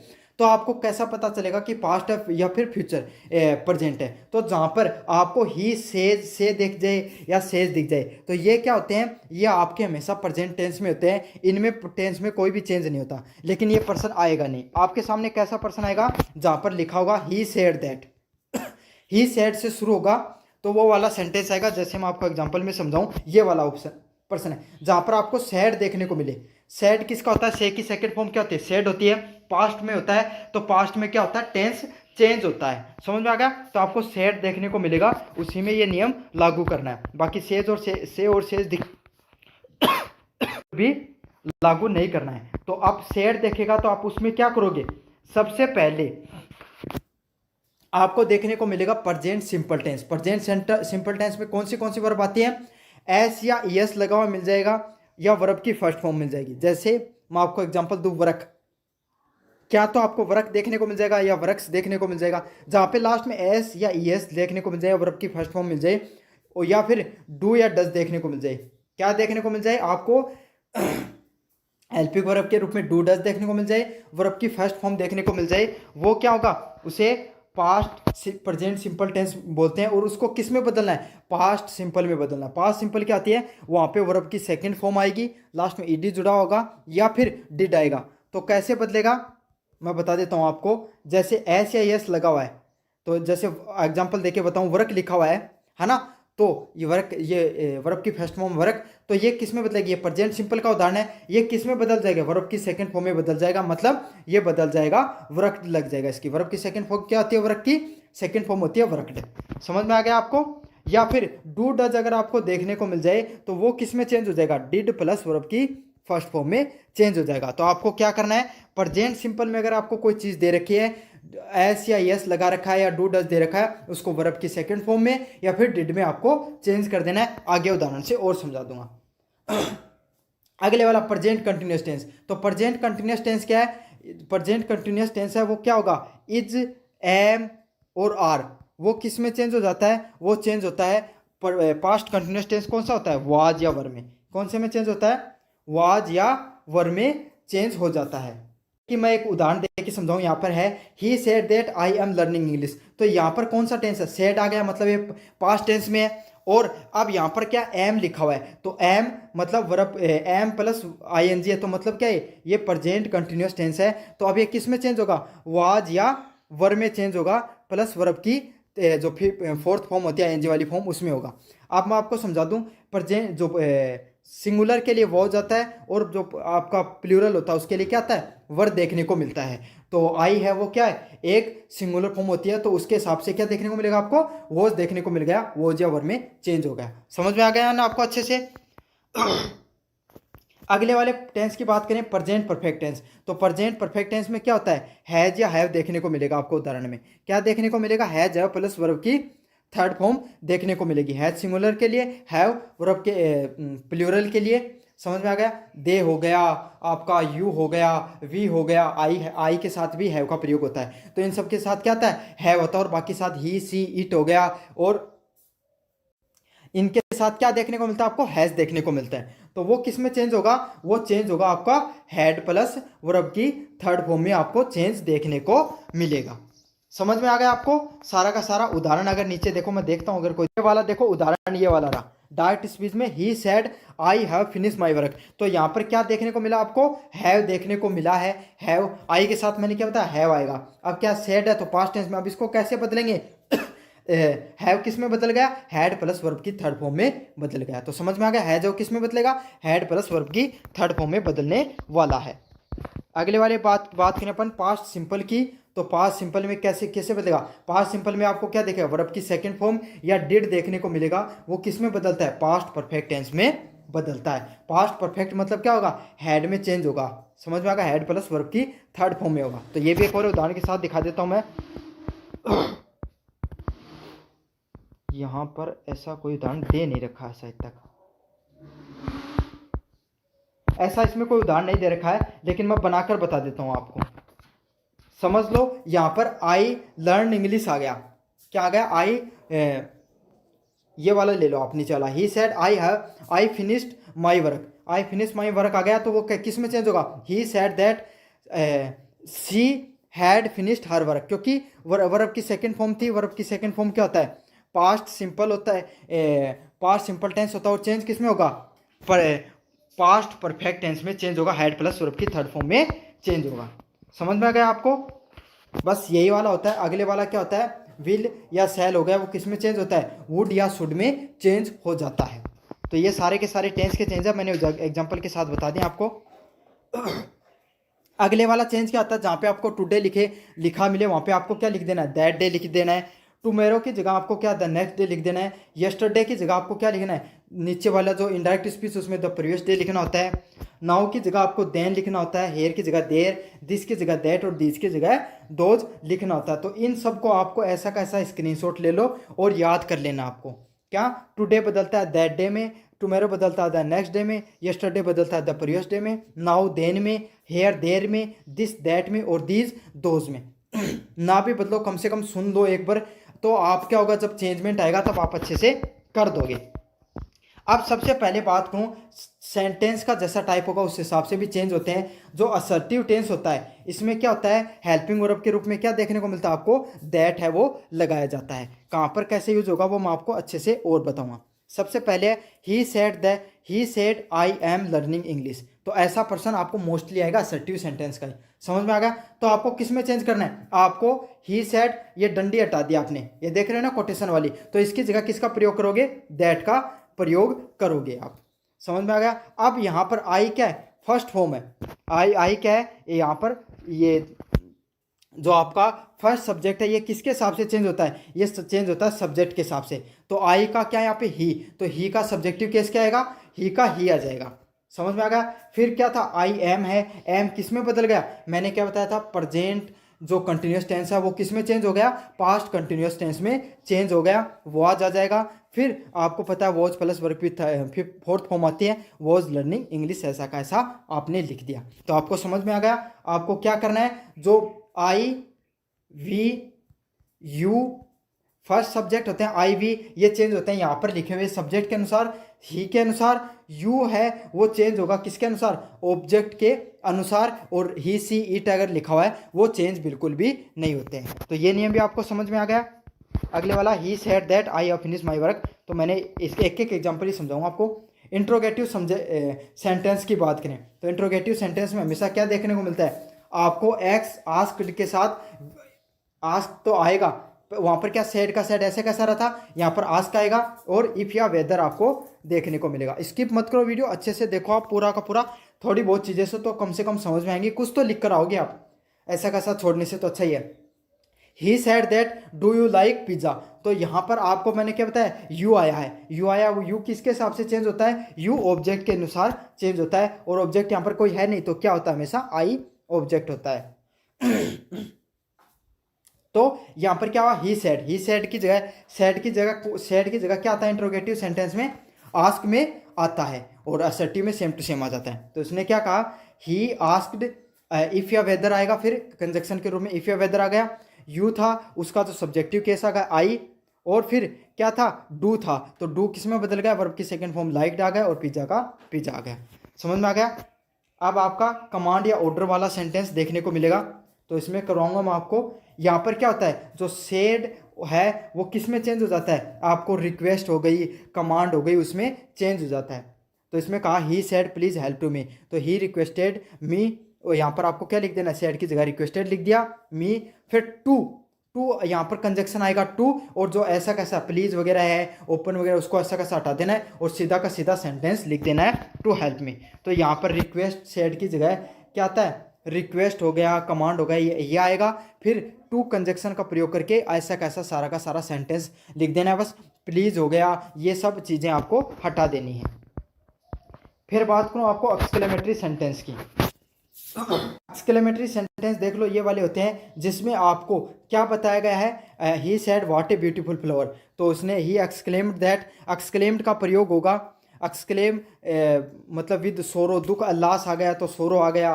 फिर यहाँ पर जो कंजक्शन यूज किसका होता है, दैट का यूज होता है, और बाकी सेम टू सेम नियम है वो यूज हो जाते हैं आपके। तो मैंने कोशिश की है कि भैया आपके पास सिंपल सेंटेंस आए तो कम से कम आपको थोड़ा बहुत पता हो, आप कुछ तो करके आओ, आपको कुछ तो याद हो।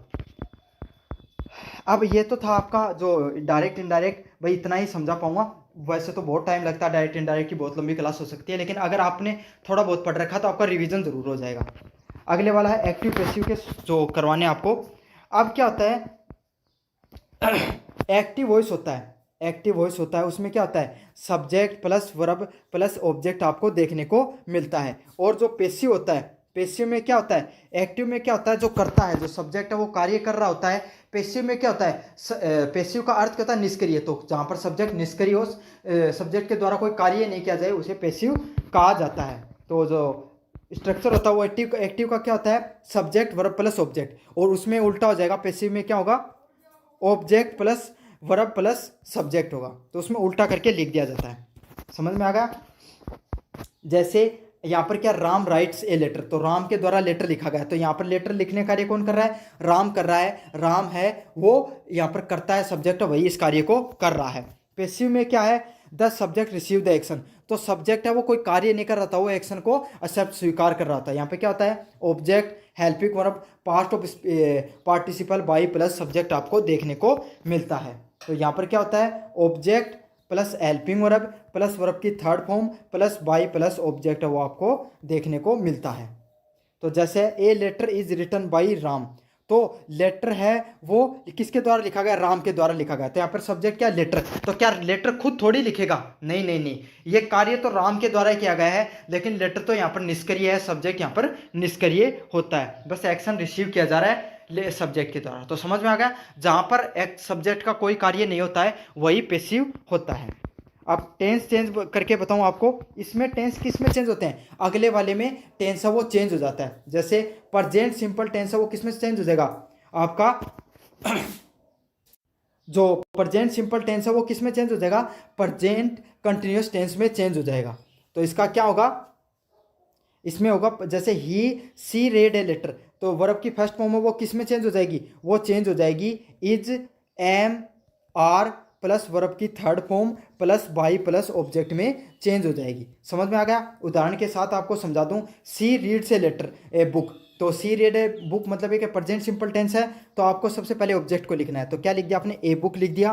फिर आपने क्या लिखा अगले अगले सेंटेंस में, जो वर्ब आई है वो कौन सी बताई थी मैंने, इज एम आर आएगी। तो ए बुक क्या सिंपल है, सिंपल सब्जेक्ट है, मतलब सिंगुलर सब्जेक्ट है, तो क्या है यहाँ पर इज का आपने प्रयोग कर लिया।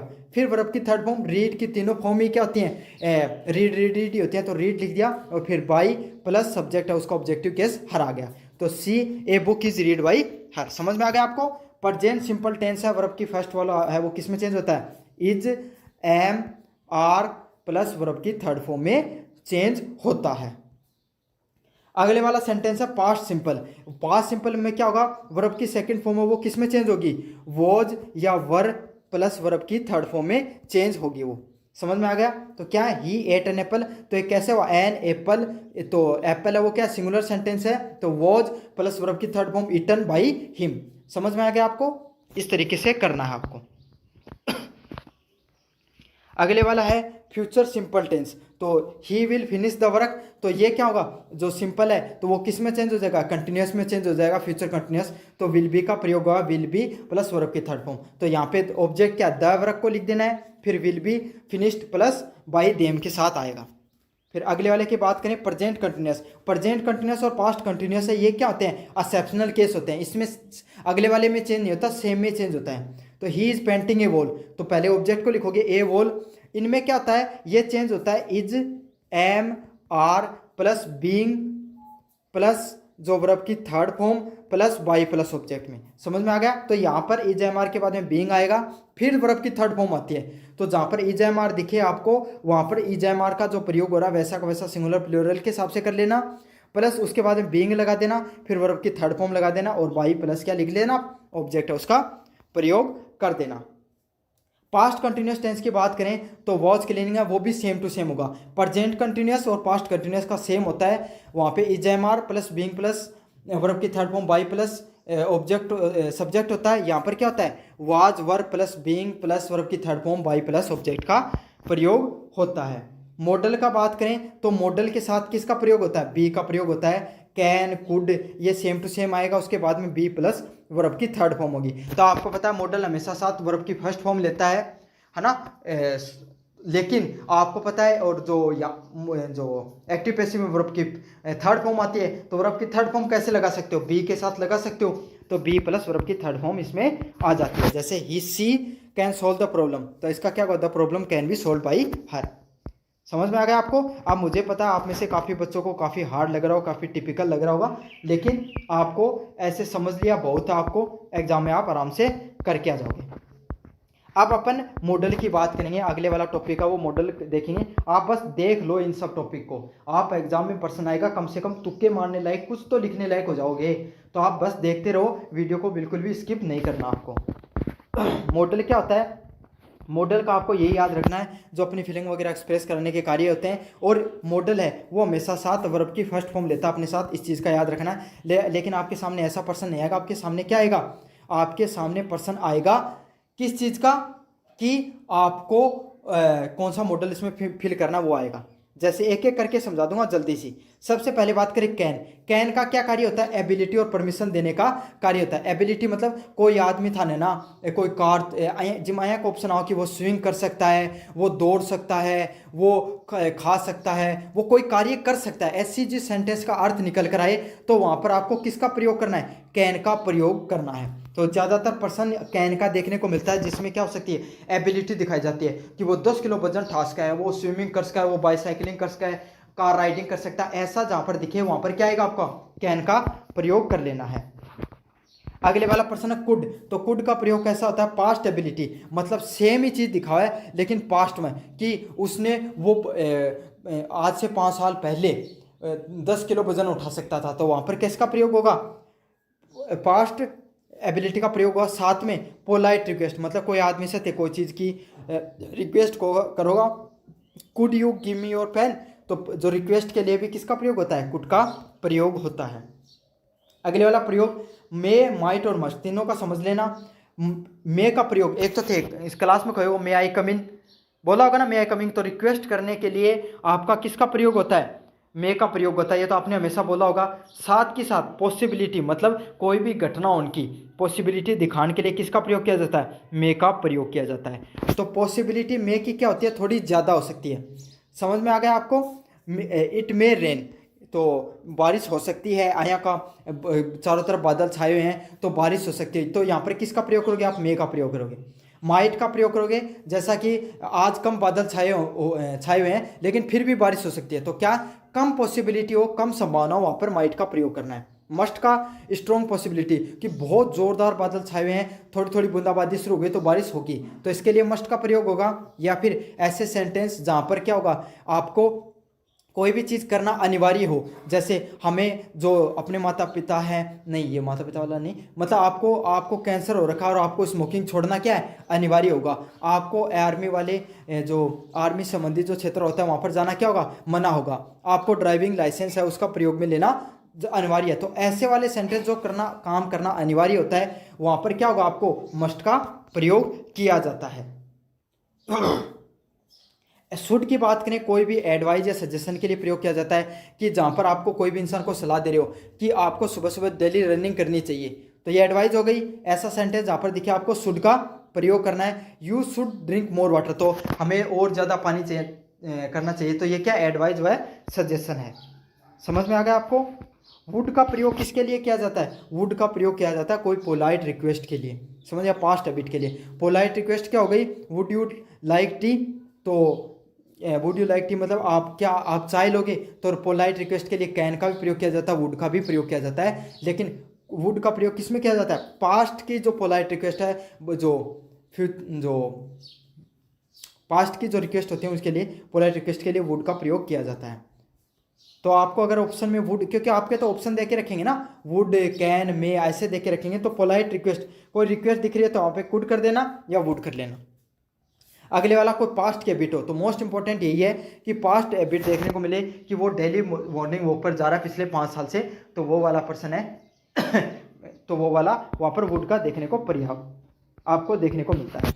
अगले वाला O2, तो मोरल ड्यूटीज़ आपकी हैं, मतलब आपको कि अपने जो माता पिता का सम्मान करना चाहिए, जानवरों को मारना नहीं चाहिए, पेड़ों को नहीं काटना चाहिए, इन सब चीज़ों को मोरल रिस्पॉन्सिबिलिटीज़ के लिए आपको किसका प्रयोग करना होता है, O2 का प्रयोग करना होता है। अगला क्या है, यूज टू का प्रयोग क्या होगा, पास्ट हैबिट, पुरानी आदतों के लिए आपको किसका प्रयोग करते हैं अपन, यूज टू का प्रयोग करते हैं। तो समझ में आ गया, ये था आपका मॉडल। सारे के सारे मॉडल मैंने आपको करवा दिए हैं। अब अपन बढ़ेंगे यूनिट नंबर 1 की तरफ। ग्रामर तो आपका कंप्लीट हो गई, जितना मैंने कोशिश किया कि अब आपको चीज़ें समझ में, आपकी पहले पढ़ी हुई है तो आप आराम से कर दोगे सारी चीज़ों को, समझे, इतना रिवीजन आपका करवा दिया है। अब बात करूंगा आपको one word substitution, antonym, synonym और हिंदी से इंग्लिश में पढ़ने वाले सेंटेंस की तरफ। मोस्ट रिपीटिव लेकर आया हूँ, आपको बस वीडियो को पूरा देखना है, सिर्फ इतना ही करना है, ऐसा समझा दूंगा, जीवन में कभी नहीं भूलोगे। पहले वन वर्ड सब्स्टिट्यूशन की बात करें, अनेकार्थियों के एक अर्थ निकलता वो वाला शब्द।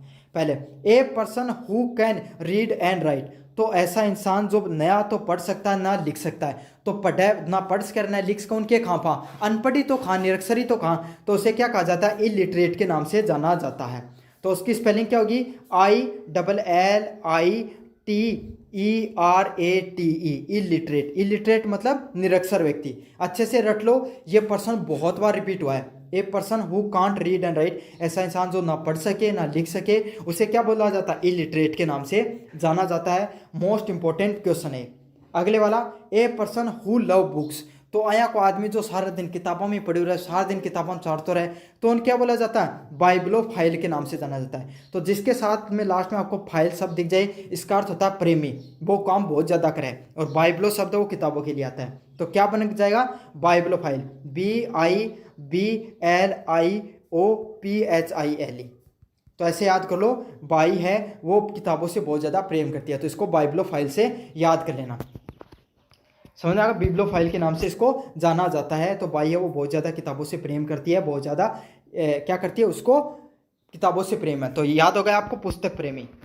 अगले वाला है, ए person who speak many languages, तो ऐसा इंसान जो बहुत ज़्यादा लैंग्वेज बोल सकता है, उसको क्या यूज किया जाता है, पॉलीग्लोट या मल्टीलिंगुअल के नाम से जाना जाता है। लेकिन इसका जो फेमस शब्द है वो क्या होता है, पोली का अर्थ क्या, पॉलीमर सुना होगा ना आपने शब्द, या PVC वाले पॉलीमर होते हैं, तो वही होता है जिसमें एक से अधिक चीज़ों के लिए पोली शब्द का यूज किया जाता है। और ग्लोट का शब्द यहाँ पर भाषा से संबंधित होता है, तो पॉलीग्लोट शब्द का प्रयोग होगा। समझ में आ गई। तो उसके गले में गांठ है, फिर भी वो बहुत ज़्यादा भाषाओं को बोल लेता है, तो समझ में आएगा। पॉलीग्लोट को आप ऐसे से याद कर लेना, या मल्टीलिंगुअल के नाम से याद कर लेना, कि उसके गले में गांठ है, फिर भी बहुत ज़्यादा भाषाएं बोल सकता है वो। तो a person who can speak many language are known as polyglot, या बहुभाषी के नाम से उसको जाना जाता है। अगले वाले पर्सन की बात करूं, ए पर्सन हु हेट मैनकाइंड, ऐसा इंसान जो इस मानव पीढ़ी से पूरी नफरत करे, तो उसे क्या कहा जाता है, मिजो एंथ्रोपी के नाम से जाना जाता है।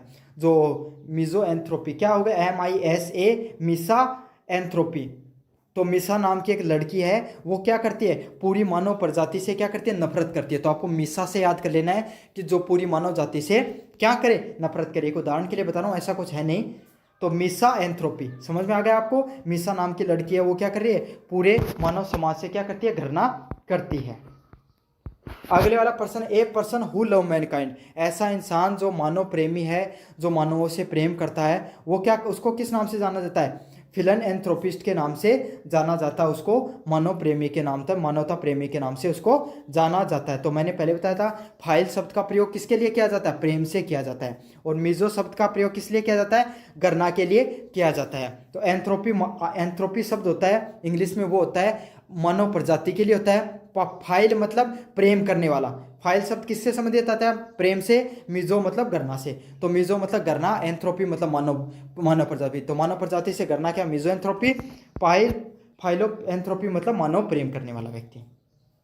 अगले वाला person, most important person, A person who believe in God, तो जो भगवान में विश्वास करे उसे क्या कहा जाता है, थेसिस्ट के नाम से जाना जाता है। THEIST, थेसिस्ट मतलब आस्तिक व्यक्ति है, उसको थेसिस्ट के नाम से जाना जाता है। जो भगवान में विश्वास रखता है उसको क्या कहते हैं, थेसिस्ट व्यक्ति के नाम से उसको जाना जाता है। 7 नंबर पर्सन मोस्ट इंपॉर्टेंट है ये दोनों, ऐसा इंसान जो भगवान पे विश्वास नहीं रखता है, तो थेसिस्ट आ गया, और जहाँ पर ए लग जाता है उसका अर्थ होता है नहीं। तो नास्तिक व्यक्ति को क्या बोला जाता है, ए थेसिस्ट, THEIST, और उसके आगे ए लग गया है। अगले वाला पर्सन है ए पर्सन हु डाउट एवरीथिंग, तो ऐसा इंसान जो हर चीज़ पे शक करता है, तो उसको क्या बोला जाता है, स्केप्टिक के नाम से जाना जाता है। SKEPTIC, skeptic. तो आपको इस शब्द में कुछ शक की संभावना नहीं दिखाई दे रही है, तो स्केप्टिक शब्द का प्रयोग क्या होता है, कि कोई इंसान जो हर चीज़ पे शक करे उसको स्केप्टिक के नाम से जाना जाता है। SKEPTIC, तो स्केप्टिक के नाम से जाना जाता है। शक के नाम से स्केप्टिक को याद कर लेना, कि वो तो हर चीज़ पर शक करता है, स्केप्टिक व्यक्ति है। अगले वाला पर्सन है ए person who can write poem, तो ऐसा इंसान जो पोएम वगैरह लिख सकता है उसको क्या बोला जाता है, पोइट के नाम से जाना जाता है। तो उसको किस नाम से जाना जाता है, पोइट के नाम से जाना जाता है, कवि के नाम से जाना जाता है। ये तो आपको अच्छे से वैसे भी याद होगा। अगले वाला person, A person who work for free, तो ऐसा इंसान जो फ्री में काम कर ले, तो उसको क्या कहा जाता है, वॉलेंटियर के नाम से जाना जाता है। तो आपको नहीं कहा था स्कूल कॉलेज में आपको वॉलेंटियर बनाया जाता, तो उसके पैसे थोड़े मिलते हैं, आपको फ्री में काम कराया जाता है, स्वयं सेवक के रूप में बोला जाता है। तो उसका क्या होगा, वॉलेंटियर की स्पेलिंग होगी VOLUNTEER। समझ में आ गया? ऐसे समझ लो जिसकी कोई वैल्यू नहीं है उसको वॉलंटियर बोला जाता है। अगले वाला person, a thing that can't be seen, तो ऐसी चीज है जिसको अपन नहीं देख सकते उसको क्या बोला जाता है? उसको अदृश्य बोला जाता है, इनविजिबल। समझ में आ गया? इनविजिबल। तो विजिबल तो आपको पता, कोई चीज दिख जाए उसको विजिबल बोलते हैं। जहां पर ए इन लग जाए, इनका अर्थ नेगेटिव सेंस में होता है, उनका अर्थ क्या होता है? वो चीज नहीं दिख रही है, तो इसका क्या होगा? इनविजिबल, INVISIBLE, इनविजिबल के नाम से उसको जाना जाएगा।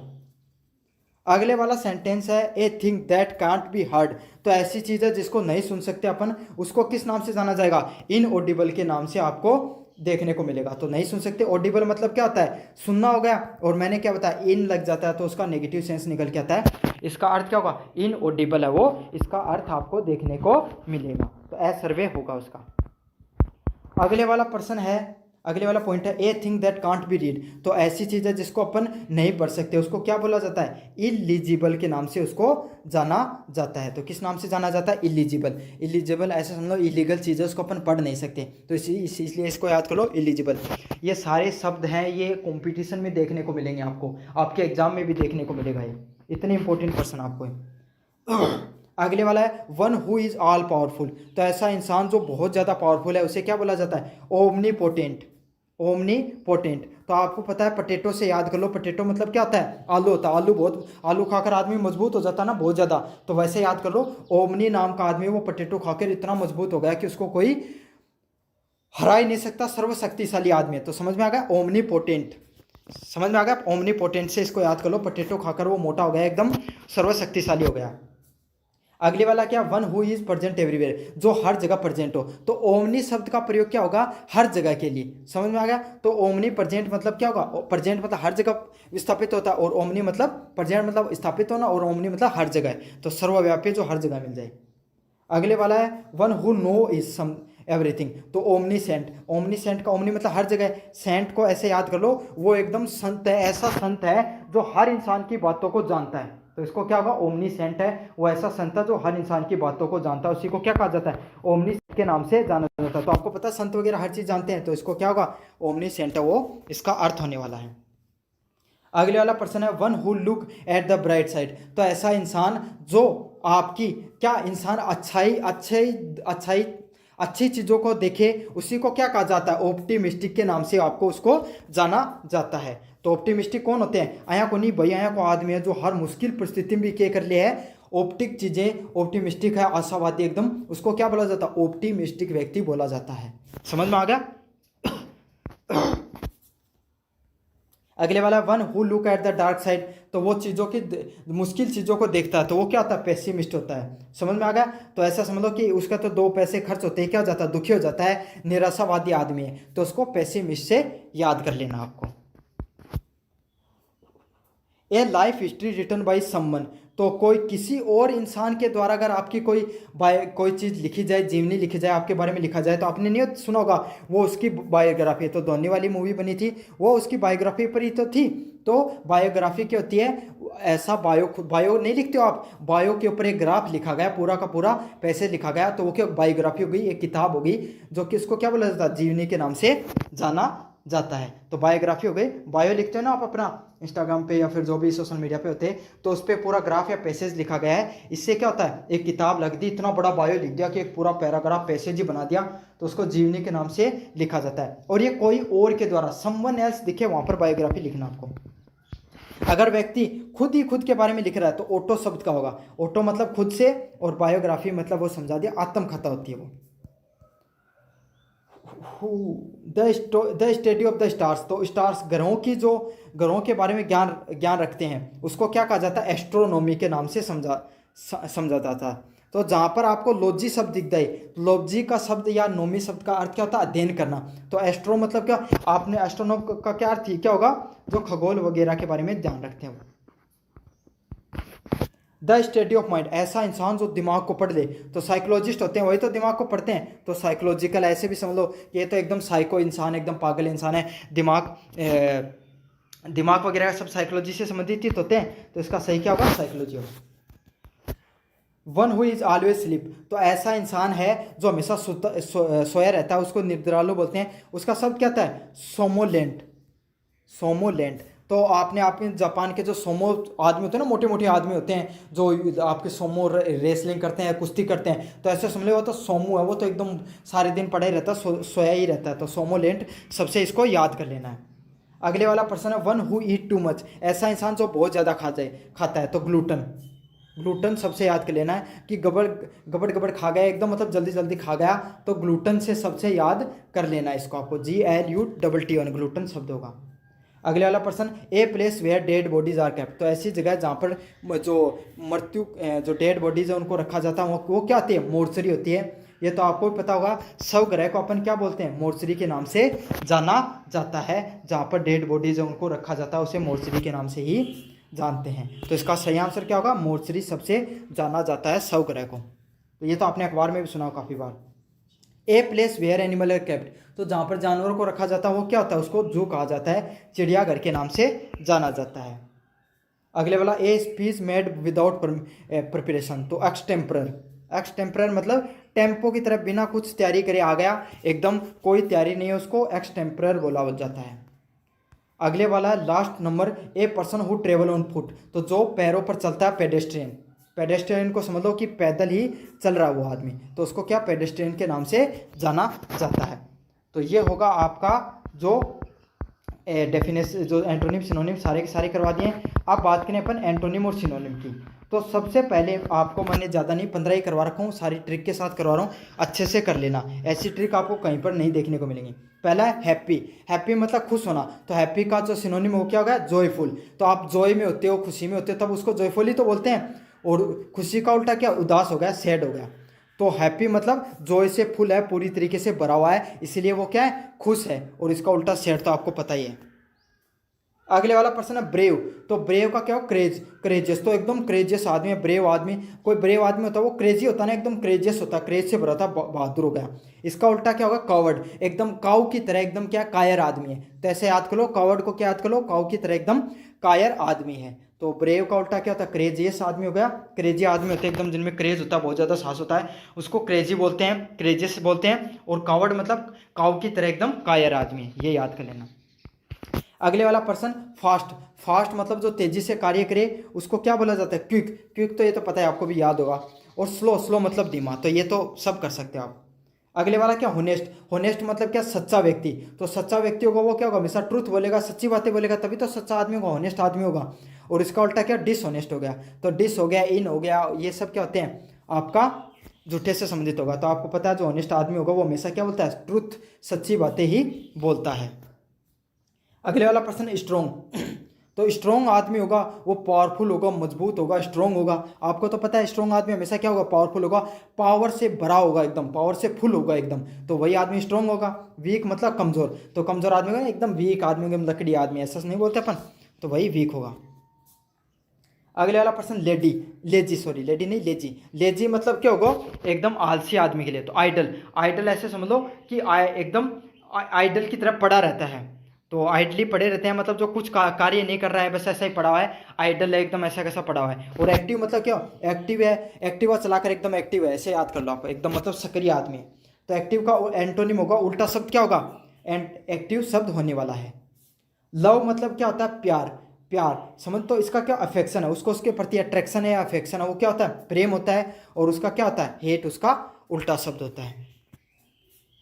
अगले वाला शब्द है बिगेन, बिगेन मतलब किसी भी चीज़ की क्या होगी, शुरुआत के लिए, स्टार्ट करने के लिए बिगेन शब्द का प्रयोग किया जाता है। और उल्टा क्या होगा, शुरुआत का उल्टा क्या होता है, एंड होता है, वो शुरुआत खत्म करना होता है। अगले वाला शब्द है क्लेवर, क्लेवर मतलब क्या, वो व्यक्ति जो बहुत ज़्यादा चतुर होते हैं, तो चतुर व्यक्ति के बहुत ही इंटेलिजेंट आदमी है ये। और उसका उल्टा क्या होता है, फुलिश, एकदम क्या है, मूर्ख आदमी है। तो फ्लेवर फोक्स होती है, वो क्या होती है, चतुर होती है, इंटेलिजेंट होती है। तो ये ट्रिक थी इसकी। अगले वाला लार्ज, लार्ज मतलब बहुत बड़ा, बिग हो गया। और इसका उल्टा क्या होता है, स्मॉल है, वो छोटा, इसका उल्टा होता है, एंटोनिम होता है। अगले वाला एंशियंट, एंशियंट मतलब बहुत ज़्यादा पुराना। तो एंशियंट के लिए अपन किसका प्रयोग करते हैं, ओल्ड का उपयोग करते हैं, मतलब पुरानी चीज़ है उसका प्रयोग करते हैं, पुराने ज़माने की चीज़ है, एकदम ओल्ड विचारों वाला व्यक्ति, ऐसे बोलते हैं ना अपन। मॉडर्न मतलब क्या होगा, एकदम जो नया है, नए व्यक्ति के लिए अपन किसका प्रयोग करते हैं, मॉडर्न शब्द का प्रयोग करते हैं। अगले वाला शब्द है होनेस्ट। होनेस्ट मतलब क्या होगा, ईमानदार। तो एकदम ईमानदारी के लिए किसका प्रयोग होगा, सिंसियर शब्द का प्रयोग होगा, वो बहुत ज़्यादा सिंसियर है, ईमानदार व्यक्ति है। उल्टा क्या होगा, डिसऑनेस्ट मतलब बेईमान व्यक्ति है, एकदम डिसऑनेस्ट व्यक्ति है। तो यही है, होनेस्ट व्यक्ति है वो सिंसियर होगा और डिसऑनेस्ट वो होगा बेईमान व्यक्ति होता है। अगले वाला फेमस आदमी है। तो फेमस के लिए वेल नोन होगा, जिसको भाई सब जानेंगे, जिसको सब नोन करेंगे जानेंगे, वही क्या प्रसिद्ध व्यक्ति होगा। उल्टा क्या होगा, अननोन के लिए क्या होगा, अज्ञात व्यक्ति के लिए क्या यूज किया जाता है, अननोन शब्द का प्रयोग किया जाता है। तो इसके ट्रिक बनाई थी कि फेमस एक्टर को सभी लोग क्या होते हैं, सभी लोग वेल नोन होते हैं, सभी लोग जानते हैं। अगले वाला क्या है, फ्रेंड। तो अगले वाला शब्द है फ्रेंड। फ्रेंड मतलब क्या होता है, कंपेनियन। तो जो जिसके साथ कंपनी बनाकर आप रहते हो ना, वो क्या होता है, आपका मित्र होता है, दोस्त होता है। और इसका उल्टा क्या है, दुश्मन हो गया। तो एनिमी है वो क्या होता है, दुश्मन होता है, उसको अपन क्या बोलते हैं, एनिमी के नाम से जाना जाता है। स्पेलिंग को आप अच्छे से याद कर लेना। अगले वाला शब्द है एम्पटी। एम्पटी मतलब क्या होगा, खाली हो गया। तो खाली इंसान होता है, खाली व्यक्ति होता है, उसको क्या बोला जाता है, अपन अपन बोलते हैं भाई वेकेंट है, ये तो वैकेंसी है ना, वैकेंसी वेकेंट ऐसा बोला जाता है ना। तो खाली के लिए किसका प्रयोग किया जाता है, वेकेंट का। और भरे हुए के लिए किसका प्रयोग किया जाता है, फुल का प्रयोग किया जाता है। भैया तो एकदम भरा हुआ व्यक्ति है, फुल व्यक्ति है। अगले वाला शब्द है ब्राइट। ब्राइट मतलब क्या होगा, चमकना। तो एकदम शाइन करती है ना, चमकने वाली चीज़ कैसी होती है, चमकीली होती है, शाइन करती है। और इसका उल्टा क्या होता है, डल हो गया। तो ब्राइट बल्ब वो कैसा करता है, शाइन करता है, आपको बताएं। और डल मतलब फीका है, वो एकदम कैसे, डल डल व्यक्ति, एकदम उदास उदास व्यक्ति। तो बोलते हैं ना कि आज तो तुम डल लग रहे हो, डल लग रहे हो मतलब सुस्त लग रहे हो एकदम। काइंड मतलब क्या होता है, दयालु व्यक्ति। काइंड मतलब क्या, दयालु। दयालु के लिए जेनरस व्यक्ति हो गया। तो जो सभी जनरेशन का ध्यान रखे वो जेनरस व्यक्ति होता है, एकदम दयालु व्यक्ति होगा। और इसका क्या, एकदम क्रूर। क्रूर मतलब एकदम क्रूर व्यक्ति है, एकदम वो सब सुना ना। तो इसका शब्द क्या, क्रूर, CRUEL, क्रूर शब्द होता है, वो एकदम क्रूरता के लिए प्रयोग होता है। अगले वाला पर्सन है नॉइस। नॉइस का प्रयोग किसके लिए होता है, ध्वनि के लिए, साउंड के लिए। और इसका उल्टा क्या होगा, साइलेंस। मतलब एक जो बहुत ज़्यादा नॉइस आवाज़ फैलाता है तो वो क्या होगा, साउंड करेगा। उल्टा क्या होगा, उसका एंटोनिम साइलेंस होगा। चीप मतलब क्या होगा, सस्ता होगा। इसका जो सिनोनिम होता है वो क्या होता है, सस्ते का। इनएक्सपेंसिव, समझ, चीप मतलब सस्ता, एक्सपेंसिव मतलब क्या होता है, सस्ता होता है और महंगा होता है, सॉरी। और इन के लग गया तो नहीं, मतलब इनएक्सपेंसिव, सस्ता। और इसका उल्टा क्या होगा, कॉस्टली। कोई भी चीज़ महंगी चीज़ों के लिए क्या प्रयोग, किसका प्रयोग होता है, कॉस्टली शब्द का प्रयोग होता है। अगले वाला शब्द बिटर। बिटर शब्द के लिए किसका प्रयोग होता है, कड़वे के लिए बिटर शब्द का प्रयोग होता है। और इसका उल्टा क्या होगा, स्वीट है, मीठे। मीठे के लिए किसका प्रयोग होता है, स्वीट शब्द का प्रयोग होता है। अगले वाला शब्द है विन। विन मतलब जीतना। और जीतने के लिए किसका प्रयोग होता है, विक्ट्री। तो आप जीतते हो तब आपको क्या, विक्ट्री की एक ट्रॉफी मिलती है, तो वही होता है, विक्ट्री के लिए किसका प्रयोग होता है, जीत का प्रयोग होता है। और इसका उल्टा शब्द क्या होगा, लॉस है, हार है। वो किससे संबंधित होती है, आपकी जो हार से संबंधित शब्द होता है उसको क्या बोला जाता है, लॉस के नाम से जाना जाता है। अगले वाला है सॉफ्ट। सॉफ्ट मतलब क्या होगा, हल्का फुल्का होगा, सॉफ्ट चीज़ हो गई, उसके लिए प्रयोग में होता है। जेंटल मतलब क्या होगा, एकदम नरम चीज़ है, उसके लिए जेंटल शब्द का प्रयोग में लिया जाता है। तो जो नरम चीज़ है उसका क्या उल्टा क्या होता है, हार्ड हो गई। कोई भी चीज़ कठिन है उसके लिए हार्ड शब्द का प्रयोग होगा। अगले वाला है सेफ। सेफ मतलब क्या होगा, कोई भी चीज़ है सुरक्षित होती है, उसको अपन क्या बोलते हैं, भैया तो एकदम सेफ जगह है, सुरक्षित जगह है, सेफ एरिया है। समझ में आ गया। उसका उल्टा क्या होता है, एकदम डेंजरस। वैसे बोलते हैं ना, बहुत ही खतरनाक जगह है, यहाँ पर तो बिल्कुल मत जाना, डेंजरस है। तो सेफ का उल्टा क्या होगा, एंटोनिम क्या होता है आपका, डेंजरस शब्द है वो इसका एंटोनिम होता है। अगले वाला देखें अपन। अगले वाला शब्द है अर्ली। अर्ली मतलब क्या होगा, जल्दी हो गया। तो कोई भी कहते हैं ना, सुबह सुबह उठना चाहिए, अर्ली अर्ली उठना चाहिए, तो उसके लिए क्या होता है, सून मतलब जल्दी के लिए प्रयोग किया जाता है। इसका उल्टा क्या होगा, लेट। तो आप लेट उठते हो, देरी से उठते हो, तो ऐसे नहीं कहा जाता कि भाई वो तो जल्दी नहीं उठा, लेट उठता है। तो समझ में आ गया, इसका उल्टा क्या होगा, लेट हो गया। एंटोनिम क्या होता है इसका, लेट होता है अर्ली का। अगले वाला क्या, स्ट्रोंग। तो स्ट्रोंग का मैंने पहले भी बताया था आपको, स्ट्रोंग का फर्म भी होता है, मजबूत भी होता है। और उसका उल्टा वीक हो गया, तो पता ही है। ऐसे नहीं बोलता एकदम मजबूत फर्म है, एकदम मजबूत है, तो वो इसके लिए फर्म शब्द का प्रयोग होता है। साइलेंट का अर्थ क्या होगा, क्वाइट होना, चुप होना। और इसका उल्टा क्या होगा, नॉइजी होगा। तो ये तो पता आपको। क्लीन। क्लीन का अर्थ क्या होता है, नीट। तो नीट भी पूछा जा सकता है, नीट का अर्थ क्या होता है, एकदम नीट है, तो मतलब क्या, साफ सुथरा एकदम। और इसका उल्टा क्या, डर्टी है, गंदा है, वो इसके लिए प्रयोग किया जाता है। तो क्लीन इंडिया है मतलब साफ स्वच्छ इंडिया के लिए क्लीन इंडिया तो बोलते हैं अपन। फनी मतलब हंसी मजाक करने वाला। तो इसका उल्टा क्या होगा, ह्यूमरस होगा, मजेदार व्यक्ति होगा। और गंभीर व्यक्ति होगा, उसके लिए किसका प्रयोग किया जाता है, सीरियस व्यक्ति के लिए गंभीर व्यक्ति का प्रयोग में लिया जाता है। अगले वाला पर्सन है रिच। रिच मतलब क्या होगा, अमीर आदमी हो गया, और इसके लिए किसका प्रयोग किया जाता है, वेल्दी, अमीर आदमी के रूप में प्रयोग किया जाता है। इसका उल्टा क्या होगा, गरीब। गरीब को क्या बोला जाता है, पुअर के रूप में बोला जाता है। तो यूज टू मतलब उसके जानकार हो गए, उसको कस्टम आदत के लिए यूज टू का प्रयोग किया जाता है। भैया कौन वो यो काम करने के लिए एकदम यूज टू हो रहे हैं, गाड़ी चलाने के लिए यूज टू हो रहे हैं, तो इसका अकस्टम्ड हो गया, और उल्टा एंड फैमिलियर हो गया। तो ये तो थे आपके antonym synonym with trick with Hindi, आपको मैंने सारे के सारे समझा दिए हैं। अब मैं आपको कुछ इंग्लिश टू हिंदी के कुछ 10-15 शब्द हैं वो आपको करवा देता हूँ, लेकिन आप इनको क्या कर लेना, मैं 5 ही बताऊँगा, 5 आप खुद से कर लें, बाकी क्या आप खुद से कर लेना, क्योंकि इनमें कोई ट्रिक तो होती नहीं है, आपको बस नॉलेज होना चाहिए इंग्लिश का, तो आप कर सकते हो। पहले वाला, मैं स्कूल जा रहा हूँ, तो इसका क्या बनेगा, मैं जा रहा हूँ, मतलब ये काम अभी हो रहा है, और प्रेजेंट में ही जा रहा होगा तो प्रेजेंट कंटिन्यूस टेंस का प्रयोग होगा। तो मैं के लिए आई का प्रयोग होता है, तो इसका क्या बनेगा, I am going to school. अगला वह क्या है, वह बहुत अच्छा गाता है, तो वह बहुत अच्छा गाता है, पहले भी गाता था और आज भी गाता है, तो इसके लिए कौन सा शब्द का प्रयोग होगा, प्रेजेंट सिंपल टेंस का प्रयोग होगा। तो ही सिंग्स वेरी वेल। अगले वाला है तुम कहाँ रहते हो, तो रहने के लिए किसका प्रयोग होता है, वेयर डू यू लिव का प्रयोग होगा।